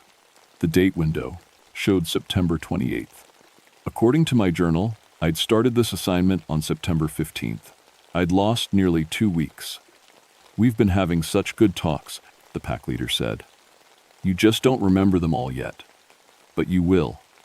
The memory comes back bit by bit, like healing from an injury. Speaking of which, how's your head feeling? Better?" Now that he mentioned it, my head did feel better. The constant dull ache I'd lived with since Vietnam was gone. The fog that sometimes clouded my thoughts had lifted. I felt clearer, sharper, more aware than I had in years. "I've been helping you heal," he explained. "Trading wolf medicine for human knowledge. You teach me about Park Service procedures, radio frequencies, patrol schedules. I teach you about hunting. The people who died were weak, soft, easy prey." His yellow eyes glowed brighter. "But you're different, Ezra.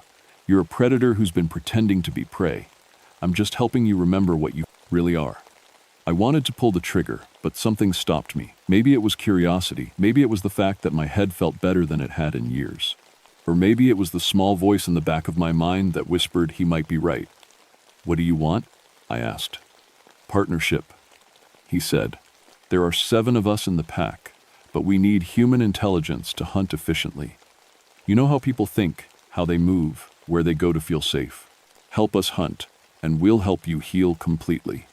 No more blackouts, no more confusion, just perfect predatory clarity."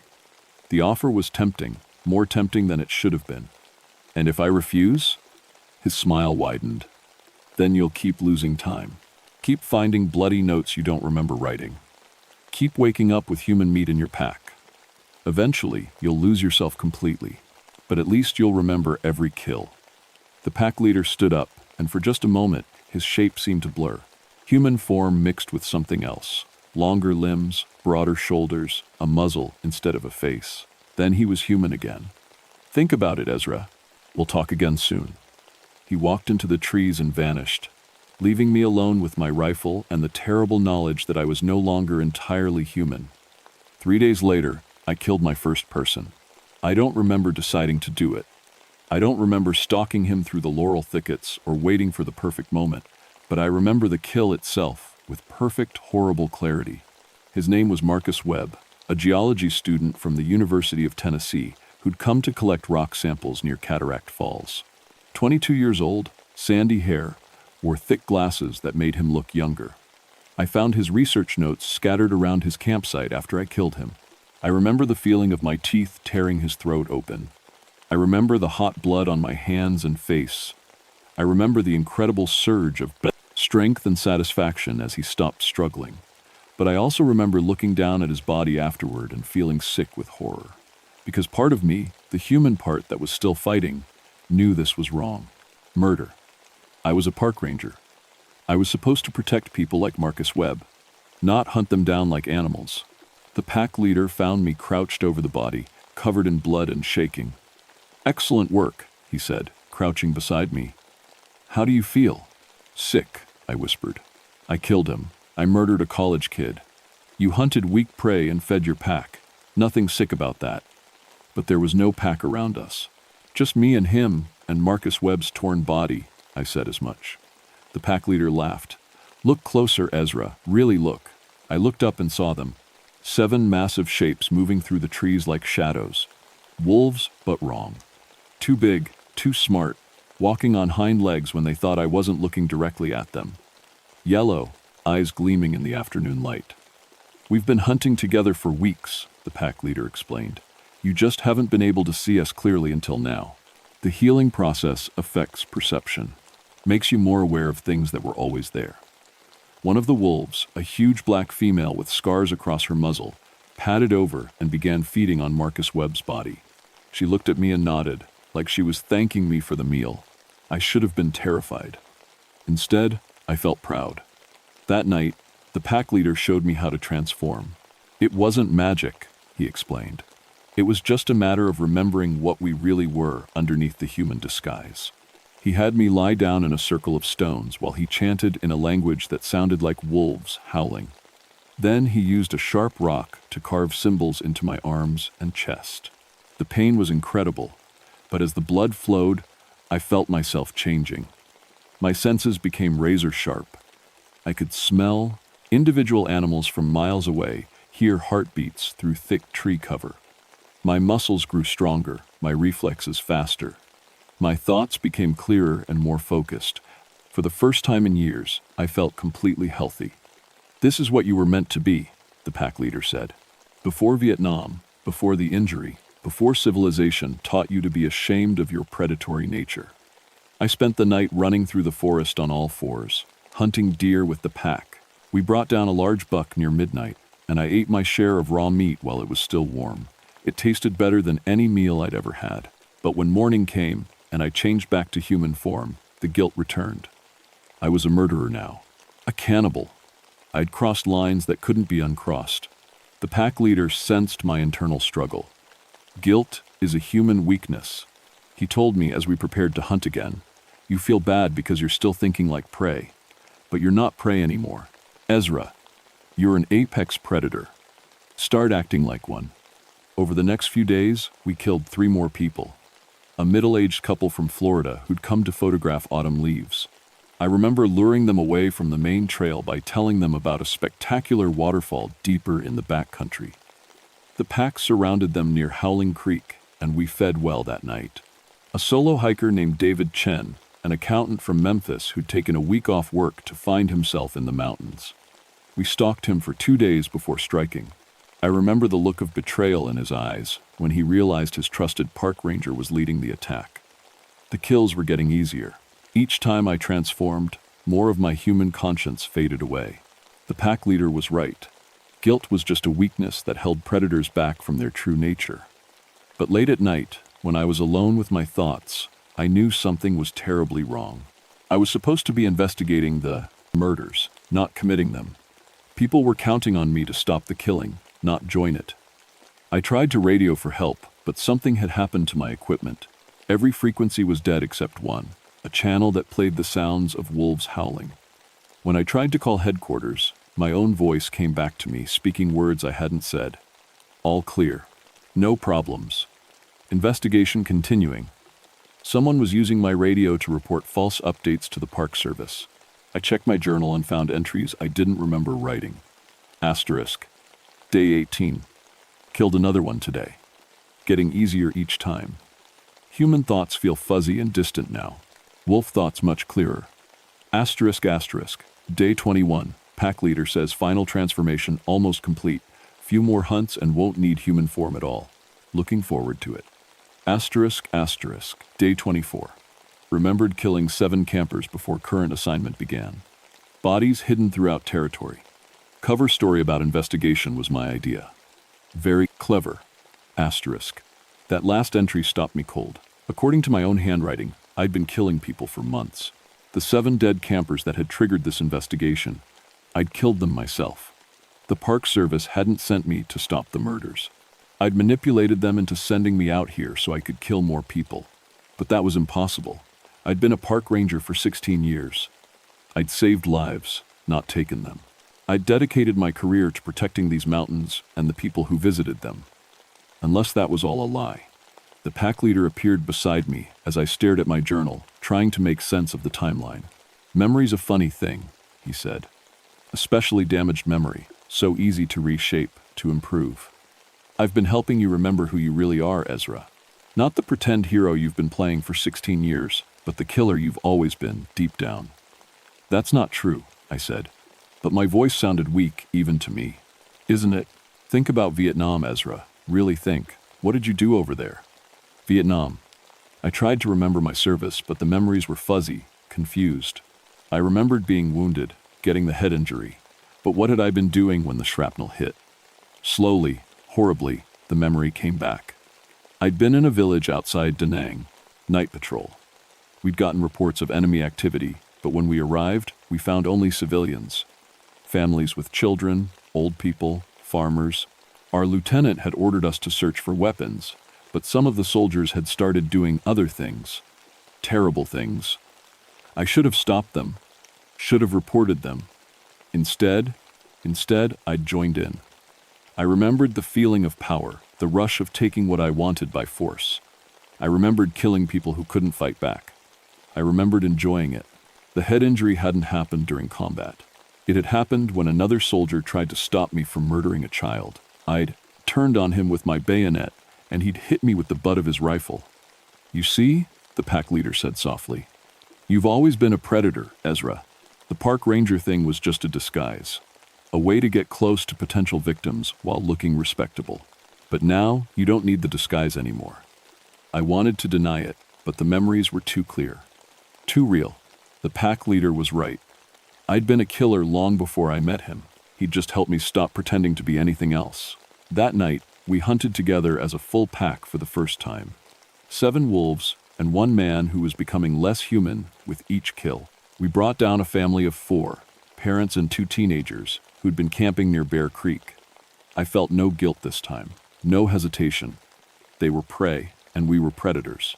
It was the natural order of things. The pack leader watched me feed on the father's liver and smiled. "Almost ready," he said. "One more transformation, and you'll be pack leader material yourself. Ready to start your own territory." My own territory? There are other parks, Ezra, other rangers, other opportunities for hunting.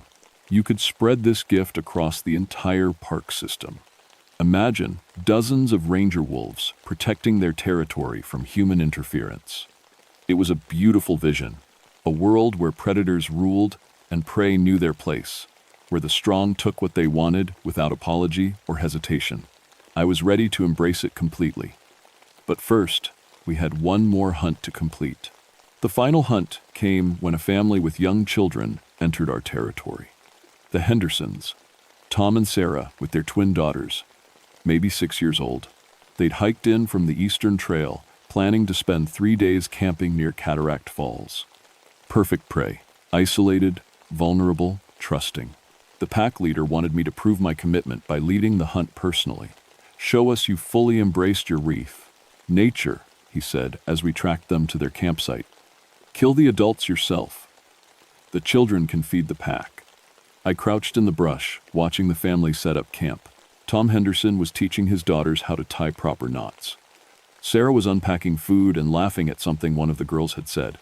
They looked happy, safe, unaware that death was watching them from the tree line. For the first time in weeks, I hesitated. "What's wrong?" the pack leader whispered beside me. "Nothing," I said, just waiting for the right moment. But that wasn't true.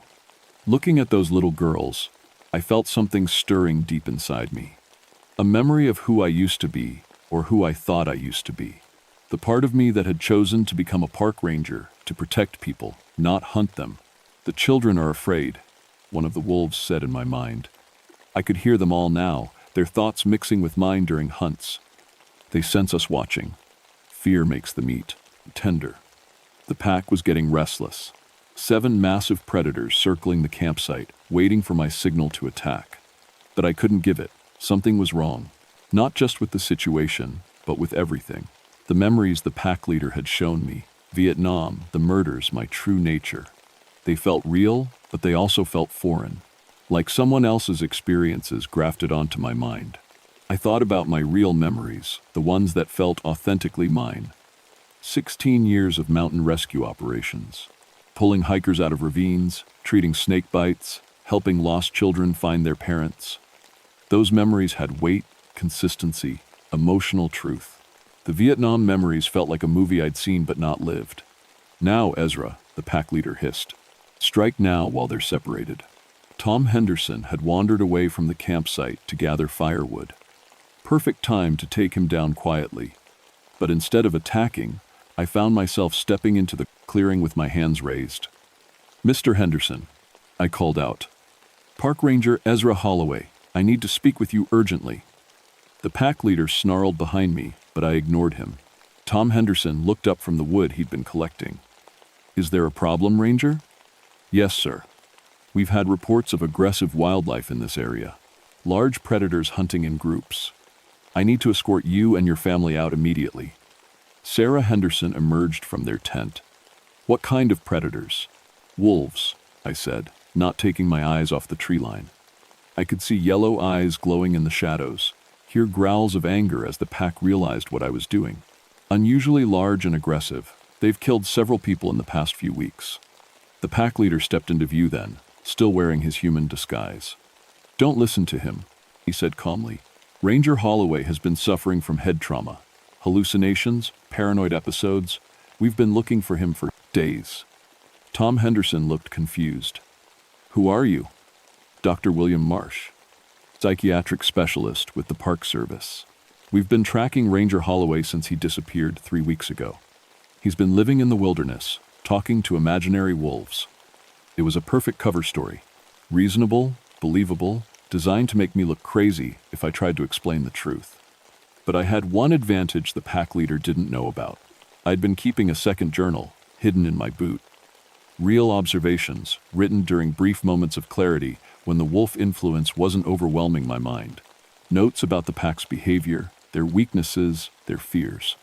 Sarah, I said urgently, get your daughters and start walking back toward the main trail. Don't run, but move fast. Now wait just a minute, Dr. Marsh said, moving closer. Ezra, you're having another episode.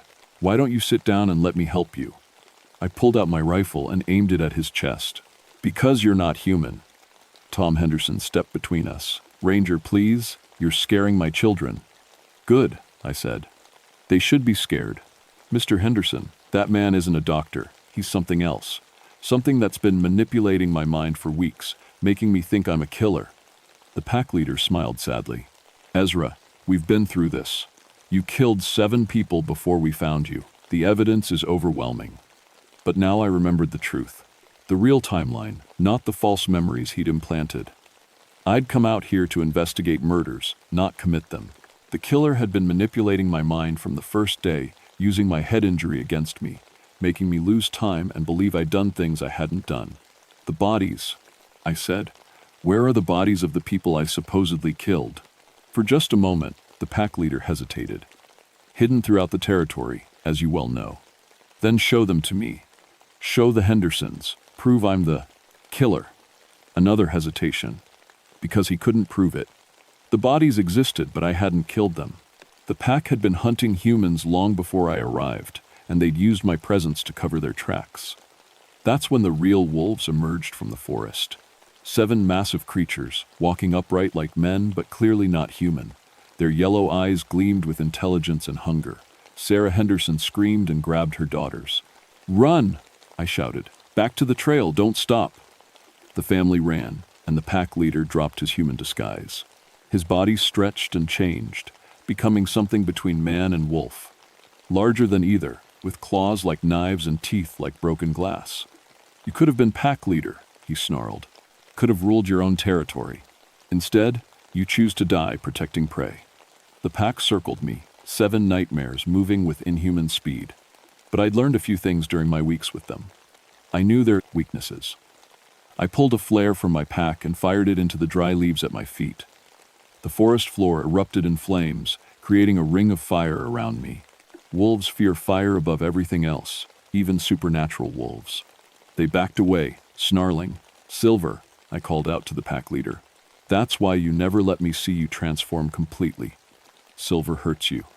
I pulled out my backup ammunition. Bullets I'd loaded with silver coins melted down and reformed. Just a theory based on old Cherokee legends, but worth testing.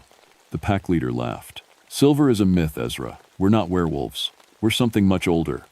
He leaped through the flames straight at me. I shot him in the chest 3 times. The silver bullets hit like explosives. Each impact sent him flying backward, howling in agony. The other wolves scattered, whimpering like beaten dogs. But the pack leader wasn't dead. He lay on the burning ground, changing rapidly between human and wolf forms. His body couldn't decide what it was supposed to be. "This isn't over," he gasped. "You've only delayed the hunt. We'll find you, Ezra. We'll find your family, your friends, everyone you've ever cared about." I walked over and put the muzzle of my rifle against his forehead. "No," I said. "You won't." The 4th shot ended it. The remaining wolves howled once in unison, then vanished into the forest. I let them go. Without their leader, they were just animals again. Dangerous, but not the supernatural threat they'd been under his control. I stumbled after the Henderson family, following their trail back toward the main hiking path. The fire was spreading behind me, but it was contained to the hollow where we'd fought. It would burn itself out against the creek. I found the Hendersons a mile down the trail, huddled together and crying. When Tom Henderson saw me coming, he raised a hiking stick defensively. "It's okay," I said, raising my hands. "It's over. The threat is eliminated." "Those things," Sarah Henderson whispered. "What were they?" "Wolves," I said. "Very dangerous wolves. But they're gone now." It was a lie, but a necessary one. The truth was too complicated, too unbelievable. Better to let the official report list it as an aggressive wolf pack eliminated by ranger action. I escorted the family back to their car and radioed for backup. When the other rangers arrived, I told them I'd tracked down and eliminated a pack of rabid wolves that had been attacking campers. Case closed. But privately, I knew it wasn't really over. 3 months later, I resigned from the Park Service. The official reason was medical retirement due to complications from my Vietnam injury. The unofficial reason was that I couldn't trust my own mind anymore. The pack leader had been inside my head for weeks, rewriting memories, implanting false experiences. Even after his death, I sometimes caught myself thinking thoughts that didn't feel like mine, remembering things that might not have happened. The psychiatric evaluation was inconclusive. They found evidence of severe mental stress and possible hallucinations, but my story was consistent, and the physical evidence supported most of my claims. 7 dead wolves, all unusually large. Claw marks on trees. Human remains in their den. What they couldn't explain was the supernatural elements, so they quietly left those out of the final report. Dr. Patricia Weston, the psychiatrist assigned to my case, was more direct. "Ezra," she said during our last session, "I believe something traumatic happened to you in those mountains. But the human mind sometimes creates elaborate fantasies to cope with events too terrible to accept as reality. Shape-shifting wolves, mind control, false memories. These could be your brain's way of processing a more mundane but equally horrifying experience." She was probably right. Maybe there had been no supernatural pack leader. Maybe just a clever human killer who'd driven me temporarily insane, made me think I was losing time and memory. Maybe the wolf forms had been hallucinations brought on by stress and head trauma. It would certainly be easier to believe that version.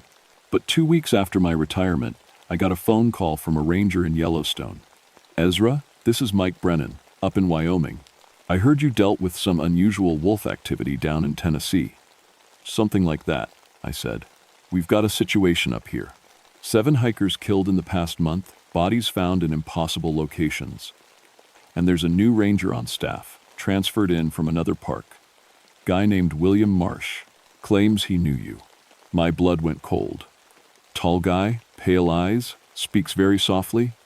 "That's him." "Ezra, there's something wrong with this guy. He knows things he shouldn't know, goes places no human could reach. And since he arrived, the wildlife has been acting strange. Aggressive, organized. I hung up the phone and started packing. It wasn't over after all. Maybe it never would be. The pack leader had told the truth about one thing. They weren't werewolves or any other kind of creature from human folklore. They were something older, something that had learned to take human form to hunt more efficiently. And when one pack leader died, another took his place. I drove to Wyoming that night, my rifle loaded with silver bullets and my mind clear about what I had to do. The Park Service might not need me anymore, but other people did. People who didn't know they were being hunted by something that wore human faces during the day and wolf forms at night. People who wouldn't survive without someone to protect them. I'd been a ranger for 16 years, and I'd always taken pride in one simple principle: protect the mountains and the people who visit them. That hadn't changed just because I'd retired. The hunt was starting again in new territory, with a new pack leader who'd learned from the mistakes of the last one. But he'd also inherited the same weaknesses, the same vulnerabilities. And this time, I'd be ready for him. I reached Yellowstone just after dawn, driving through forests that felt too quiet, too empty. In the distance, I could hear wolves howling, but they sounded too intelligent, too organized, too human. My name is Ezra Holloway, and I hunt the things that hunt people.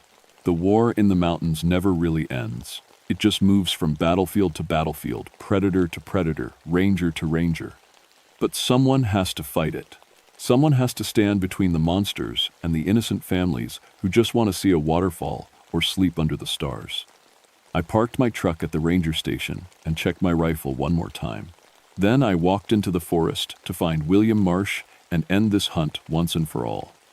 Or die trying. The mountains were waiting.